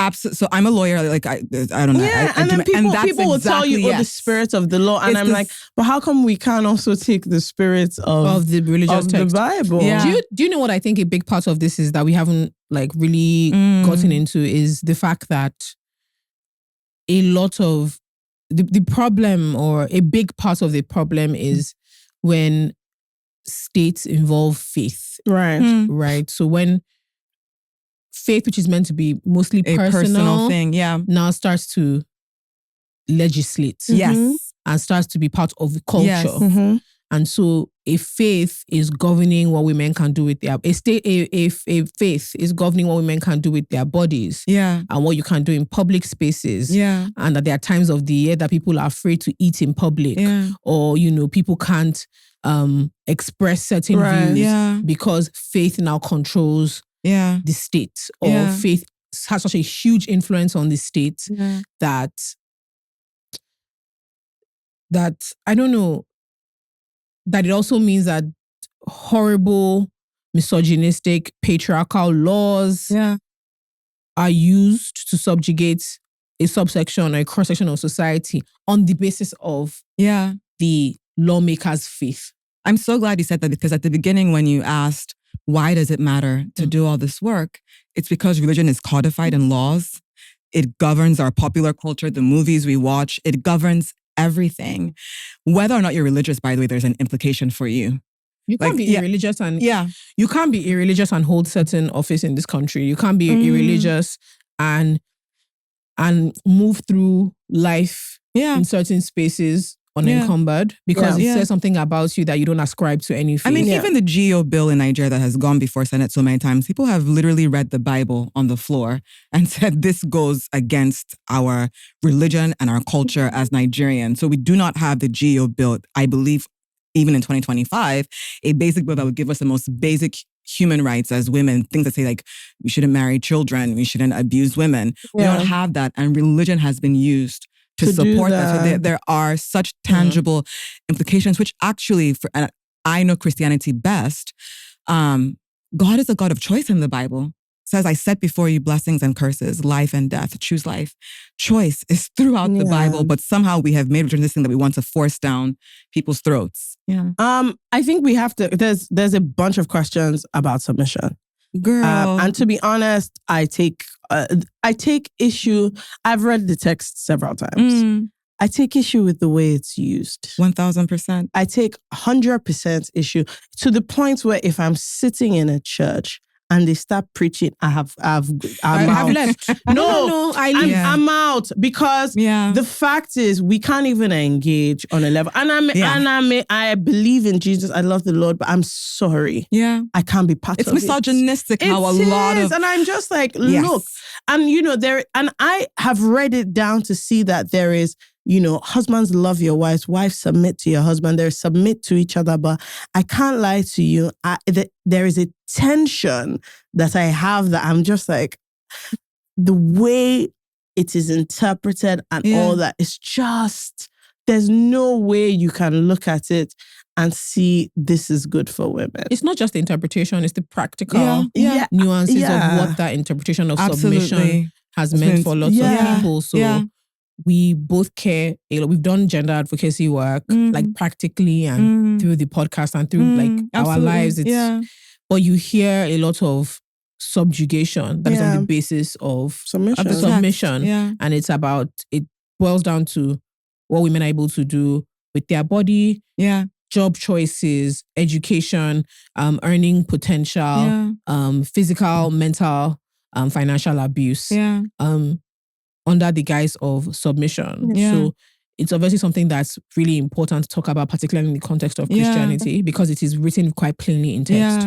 I mean, one of the church I went to in Lagos, I heard a pastor say, he was preaching about submission and then talked about how as a submissive, don't fall off the chair, rolling your eyes. And he talked about how if your husband is cheating on you, as a submissive wife, you shouldn't fight him. It's true. God will deal with it. And what you should do is, wear the nice outfit. And when he comes home, say, honey, and she was like, the more you're doing that, you're pouring coals of fire on his head. God will deal with him. It's not your job to deal with him. And I was so annoyed. I was so annoyed. And I actually know the pastor and we had a conversation about it afterwards. I always say we have to go back to Paul, which is why I have a whole module in my workbook around Paul, because I say Paul is one of the last frontiers for equality. Like once we are able to understand Paul's scriptures, I think we will actually deconstruct a lot of patriarchy.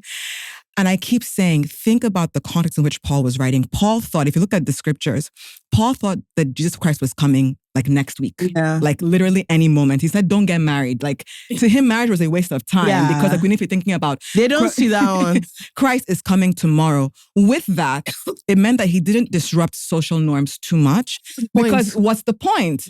Which is why you see that he writes later on, in the kingdom of heaven, there is neither male nor female, Jew nor Gentile. We are all one in Christ. So in his mind, all of this will be sorted out when they go to heaven. There's even a scripture where Paul says, slaves, just remain as you are. Like it literally says, like, just remain in the positions that you are in. Don't fight it.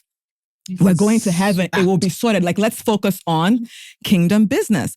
I actually think that if Paul was alive today, he would be very disturbed by how we use his scriptures. I think so. I think he would be so disturbed because Paul was a person who understood context and culture and was always shifting and adapting and disrupting in subtle ways, but he was clear on his agenda.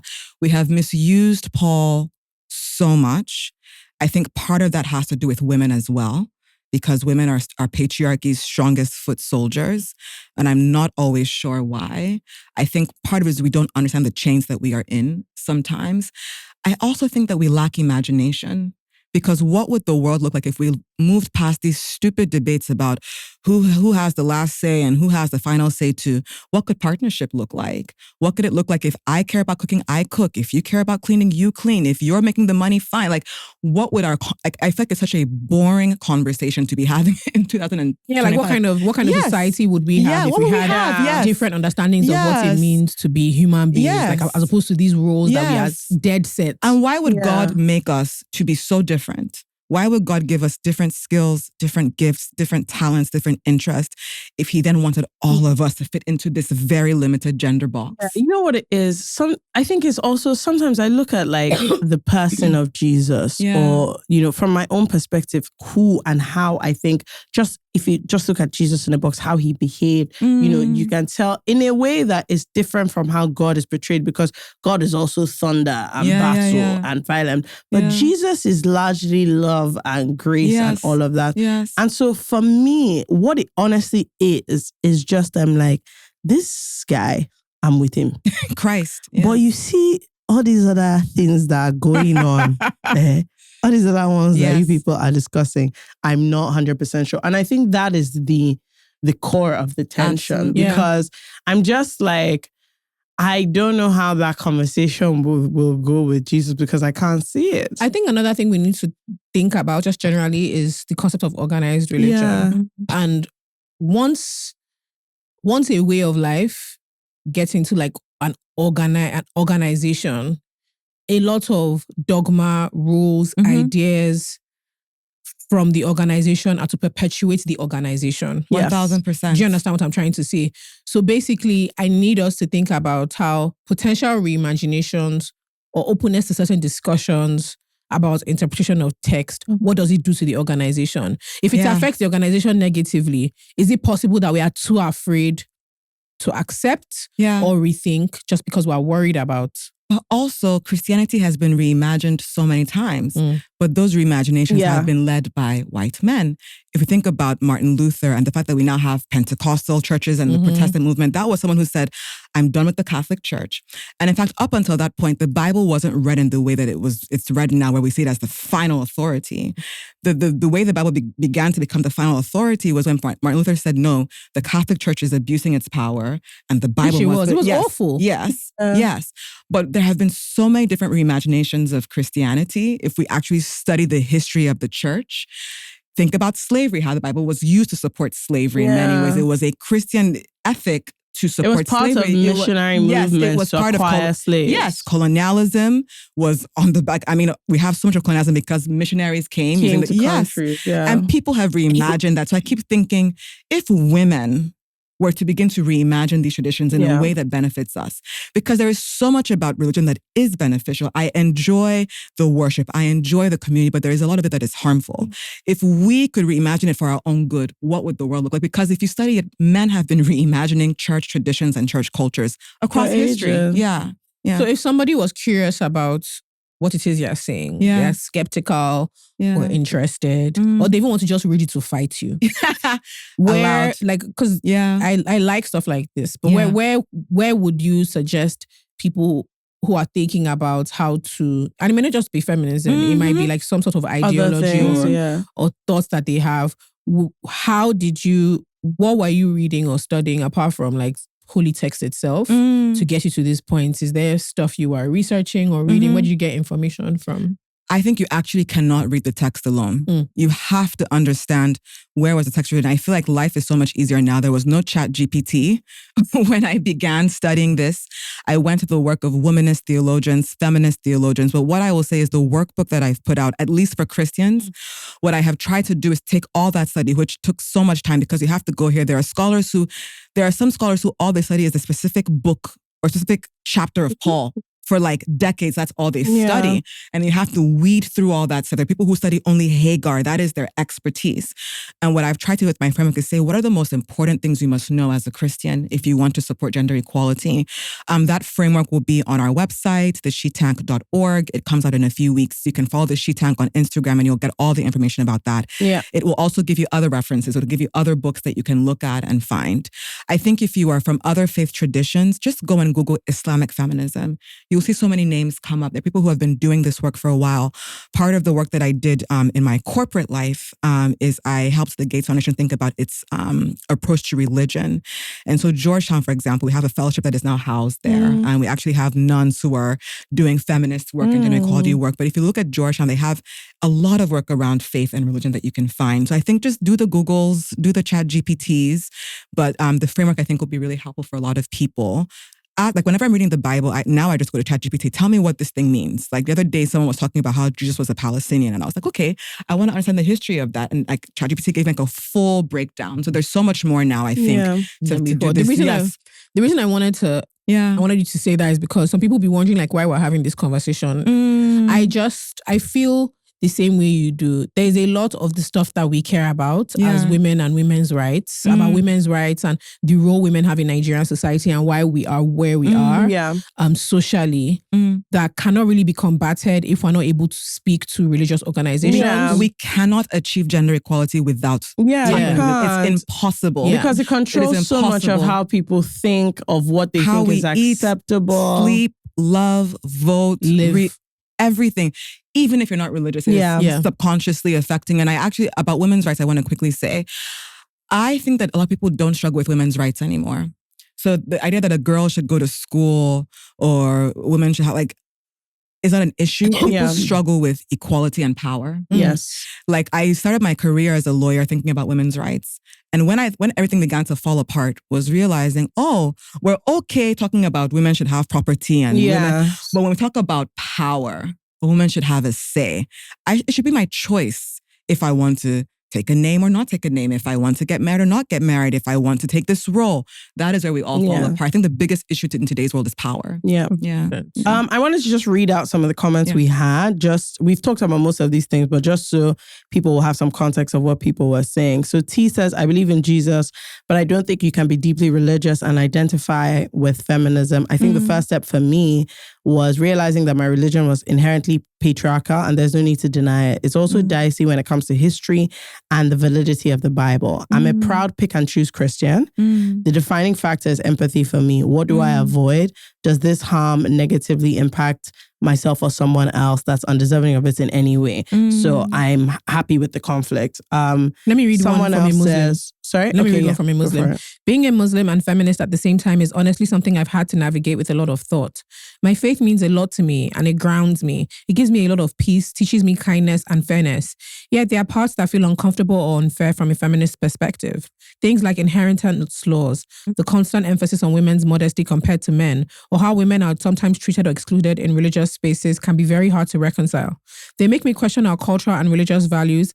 But honestly, I've learned to pick and choose. Yes, it sounds very strange, but what choice do I have? People mock me for being a woman, for being a feminist Muslim, but I love being Muslim and I will never stop fighting for women's rights. I try to balance between both by doing what's right as a human being, not just a Muslim. Hell, I'm not even that great a Muslim as far as the world is concerned. Even though I pray 5 times daily, I fast every week, do sadaqah and help people. Anyway, without saying too much more, I have questions every single day, but I do the part where I can and leave the rest for someone else. Maybe one day things will change, but I doubt that. And that was written by Ronnie. This one is quite interesting. I said what I said. Third host says, my religion is a feminist one at its core. The Quran has always fought for women from the very beginning. The problem is in the malams that push and teach other men anti-feminist ideologies. Can you imagine in 2025, some still campaign for FGM?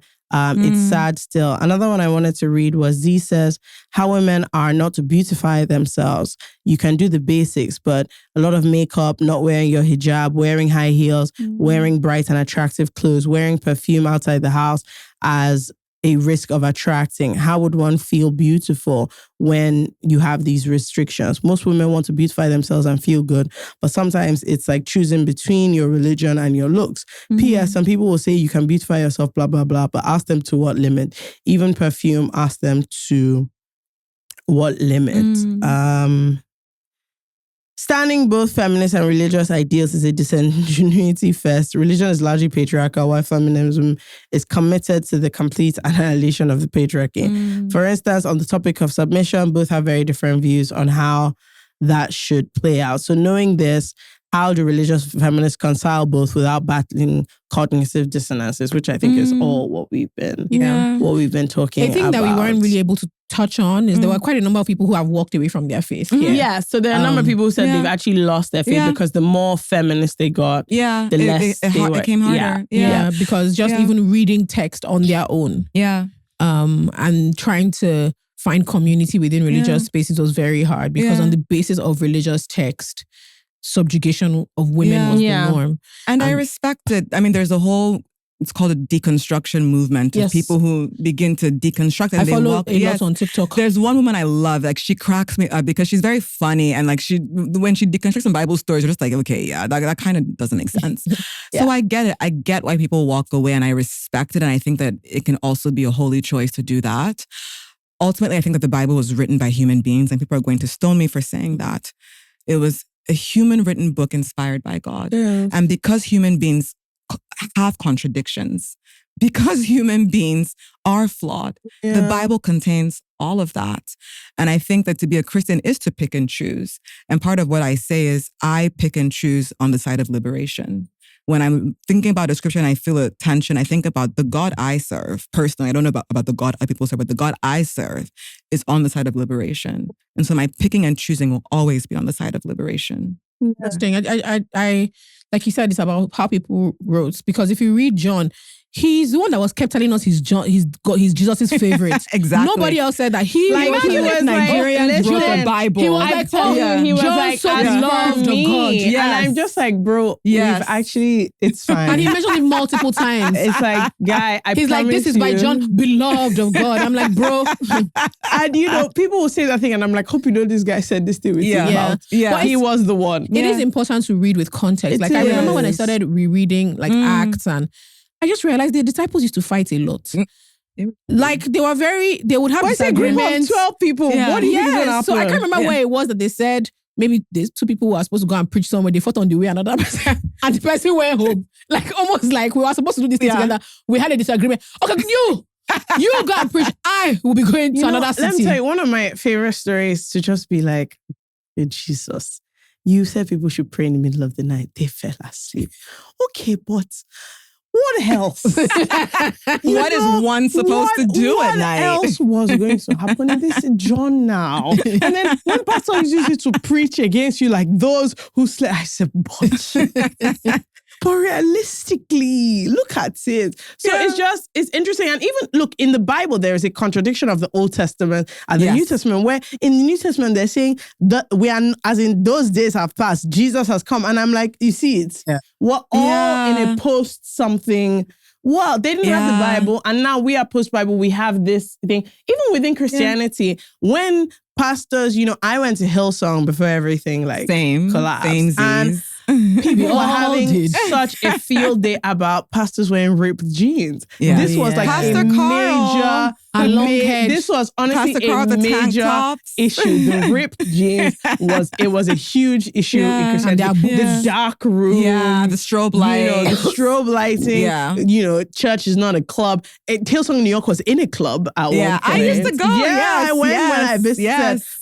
So I'm like, even within the progression of things, there are all these layers where it's like, no, but you still can't do that. No, but you still can't do this. The other thing I was going to say to people is that there are commentaries, right, about the Bible. Absolutely. And I think that one of the things that helped my own life personally about the Bible was discovering that there are commentaries. My father, like when I was a kid, would be like, go read Matthew Henry's, like these big... They're huge. Matthew, you can get, there's a physical Bible, it's big, it has like 7 commentaries in it. So there's the Bible, and then there's literally commentary is literally now it's online. What somebody said, as in what someone thinks. And so there are different ones. I can have my own commentary. You too, you can have. Please don't. There's a study Bible. Try not to have your own. There's a study Bible. My pastor laughs at me every single time he sees me with it because it's a really big Bible. It's huge.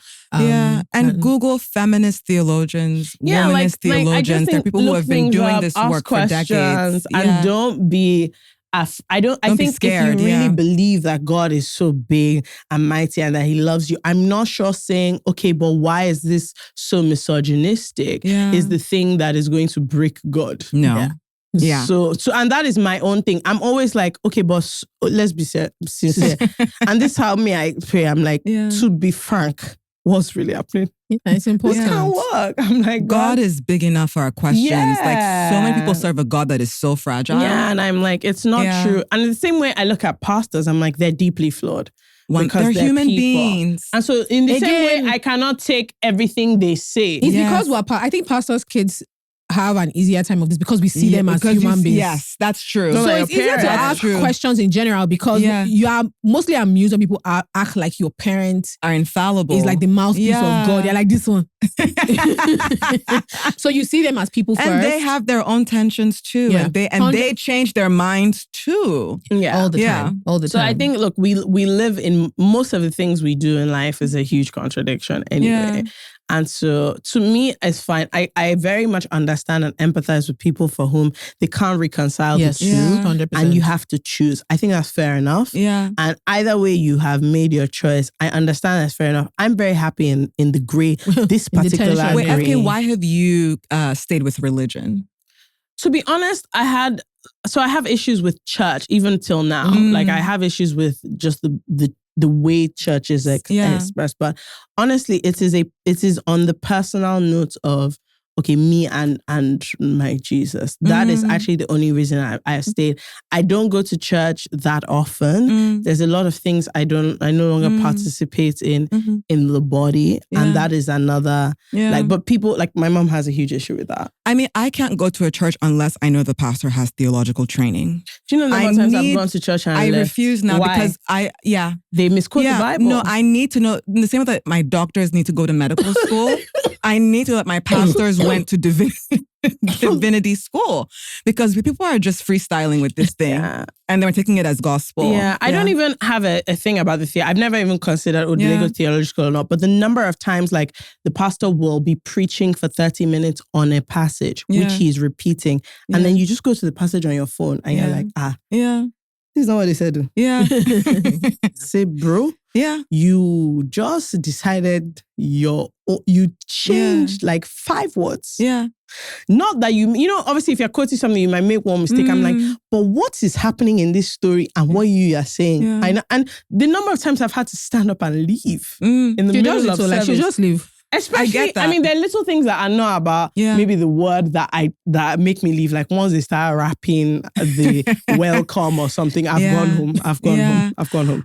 But most of the time when the pastor is like, or like you're doing a sermon about like, this is not a real example, things that are para-Christian, cleanliness is next to godliness. I didn't come here. Well, it seems like in Nigeria now relationships are the thing too for pastors. I didn't come here for like this metaphorical or when the whole sermon is an anecdote of something that happened to you last week.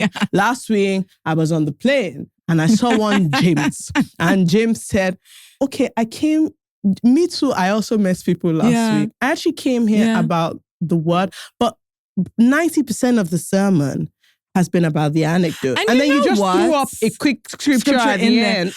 I would be comfortable if we were just comfortable saying, hey, I'm sharing my like this is not and we take that to be what it is. Thank you. But then we take it to be gospel. Like I actually enjoy the stories. I enjoy the inspirational stuff because a lot of it is inspirational messaging and I find that useful, but I want us to be cognizant that is what it is, not gospel. Yeah. So there's just, there's a lot of things with church. And for me in Nigeria right now, it is the idolization of the pastor. I have a huge issue with it. I can't get past it. Yeah. And it's the way it makes them perform. Yes. For people. As a result of the idolization. Yes. And you go to a new church and you just feel like, whoa. Everyone is trying to tell you this is how we do things here. Yes. And I just think this is weird, guys. Like this is not, this is weird. So these are the issues that I have. Yeah. But the reason I stayed with religion is honestly, I can run mad. That's just the truth. Like things are going on in life. And not even when it's just tough. For me, the personal relationship is important and valid. And in a way, sometimes the community of it. I had a tough thing last week and the number of how you also know you are grown. I was laughing. I've been laughing at a lot of my friends. A lot of people will call me And they're like, after how are you? They're like, right, so let's pray. They're like, see where we are in life now. All this spiritual thing. You know, and then we still talk, how are you, blah, blah, blah. But it's just so funny that I'm like, and I was telling one of my friends that the way we are our mothers is unbelievable. Because Isn't that crazy? You were wondering why they were doing all these things until you jam. And so for me, it's not even just the thing of, oh, I'm in a bind, I need God. I think there's also just a joy. I personally, someone was saying about religion, I was like, I like the idea that there's a God that is my father looking out for me. I actually really like the idea. And I think it's interesting, especially for people, if maybe your relationship with your actual father is not that great. I find a lot of comfort. In having a different option. I think your relationship with your parents is really instructional for how you see God. I really think so. I say it all the time. People be abusing. It's so true.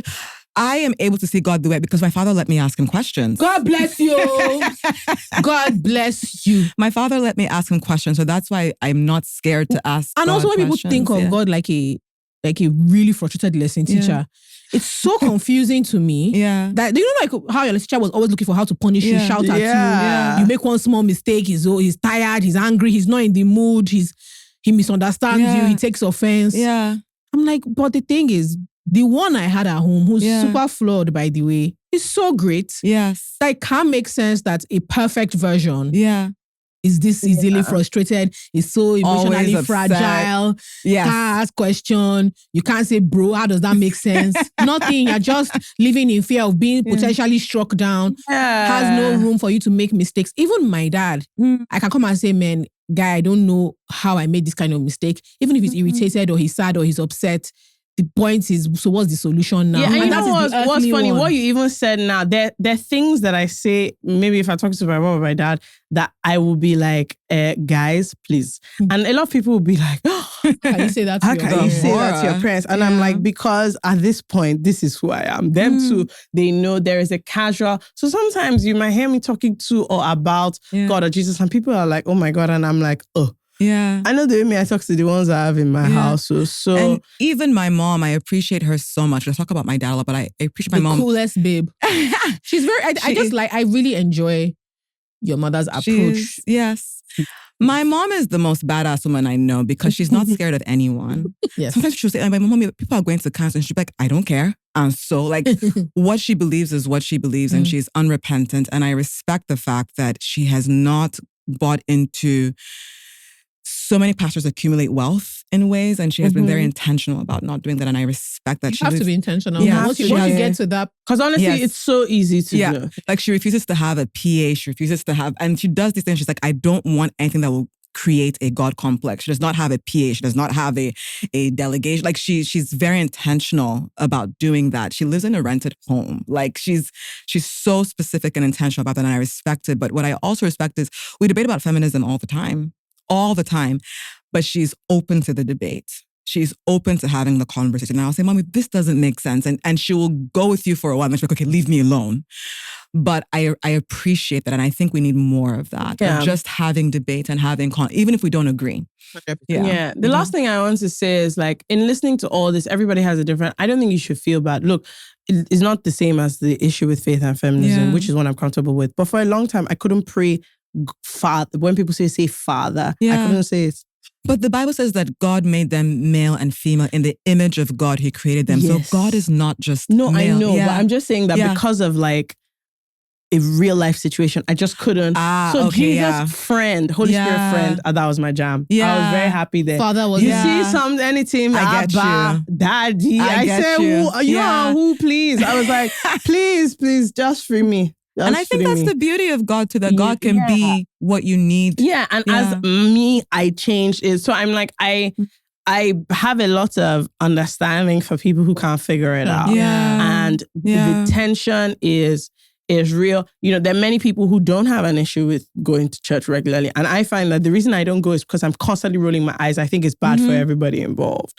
So no, because if you invite I feel that way in Nigeria if you invite me and you see my face, you will be uncomfortable. And I think that is somehow for me to come to your church and make you feel face. uncomfortable because I'm just like, which one is this now? The one that's difficult for me is the group.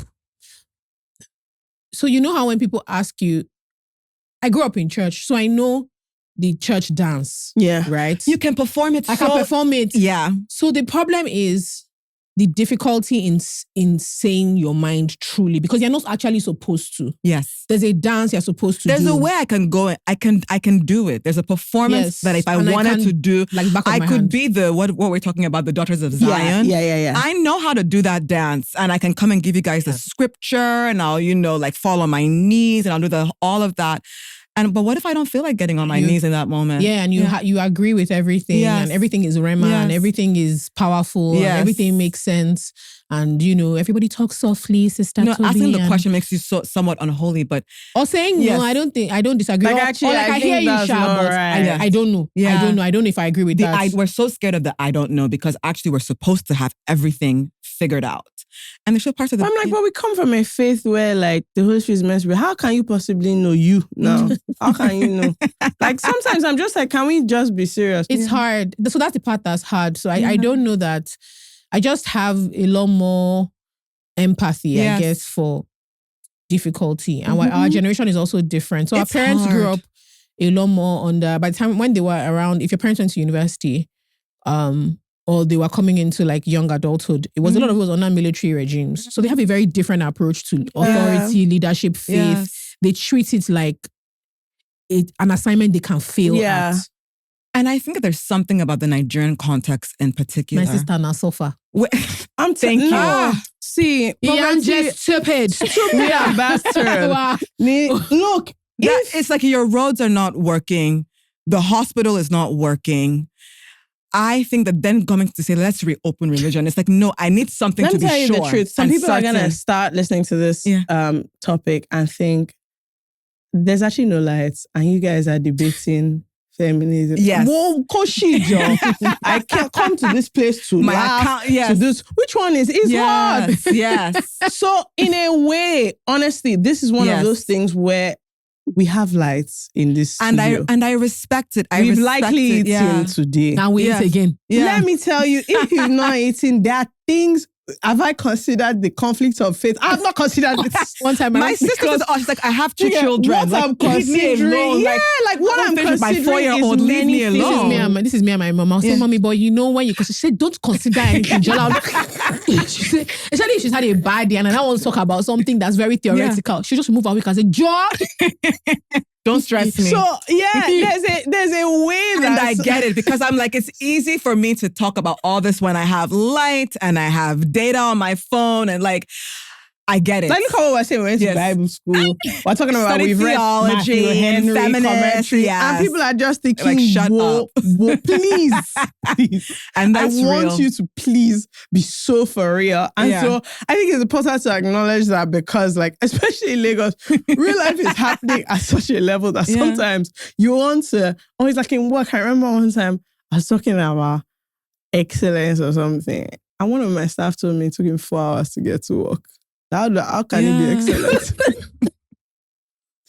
And I promise you, I couldn't keep having the meeting because I was crying, there were tears coming out, because I was like, first of all, I can't believe you said that in an all-staff meeting. But number two, extremely valid. No, he was angry. He was like, Ma, it took me 4 hours to get here. How can I possibly do the excellence? I've grown up in Nigeria, lived in Nigeria, but like I hadn't been back in Nigeria for a long time. And last year I started spending more time in Nigeria when I was doing work on Her Money, Her Power campaign, different things. And I began, yes. And I began to have so much more respect for even like my Nigerian colleagues, because in the morning I wake up, there's no water. Like I've spent so much time just trying to be a human being. There might be no light. If there's the water, it might not be hot water. Then I'm thinking about what am I going... Like all these things are happening before I actually get to my laptop. Then when I get to my laptop, the Wi-Fi is not working. Of course.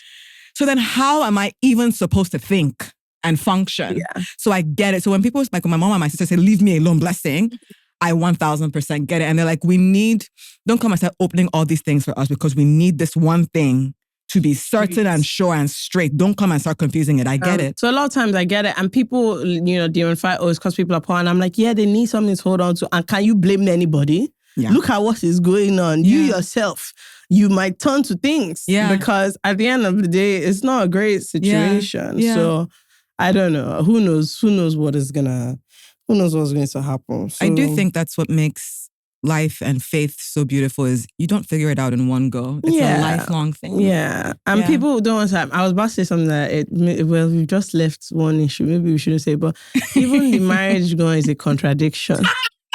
Oh gosh. We were doing so well. We've been doing so well. I'm just saying that in the same way faith and feminism. They'll come back and say, I see no ring. We've been doing FK, we've been doing so well. I feel like we've been against the path of cancellation and dragging. Same way. It's also a bit of a in the current way the institution is, especially. Okay, tell me more things. In this country. No. Say more things. No, God is in control. You can't start and not finish. Yes, say more things. We can stop. Blessing, I've never insulted you. Bro, no. There's some insults that even me, I'll just be taking that. Okay, is it up to this? Is it even up to what did I say? That is up to this thing now. Yeah. Daughter of Zion, what did I say? You know, people don't forget because I promise you, one day, have you guys been dragged? Because I feel like you're so well liked. I feel like you're so. Who is dragging? I feel like the Gen Z's love you. That means this week alone, you've not been looking at the news. Oh wait, what did you do? What did we do this week? What are you talking about? Please don't. Like normal. Look, really? The truth is that see. But you guys are like the cool, fact is you can't talk this much and people will not insult you. That's true. You have to be aware. We say a lot of things. Yeah. Inadvertently. Which I respect, somebody's by the way. going to get upset. Yeah. So this is par for the course and I think it's fine. The way I always look at it is as long as I'm okay with what was said and I feel I'm okay. That's just, I know the intention, whatever, that's just what it is. And then we carry on. But I feel like anybody who says many things, you have at some point you're going to be say, prepared. How do you live with the knowledge that you could be cancelled at any time? You can't cancel me. Only God.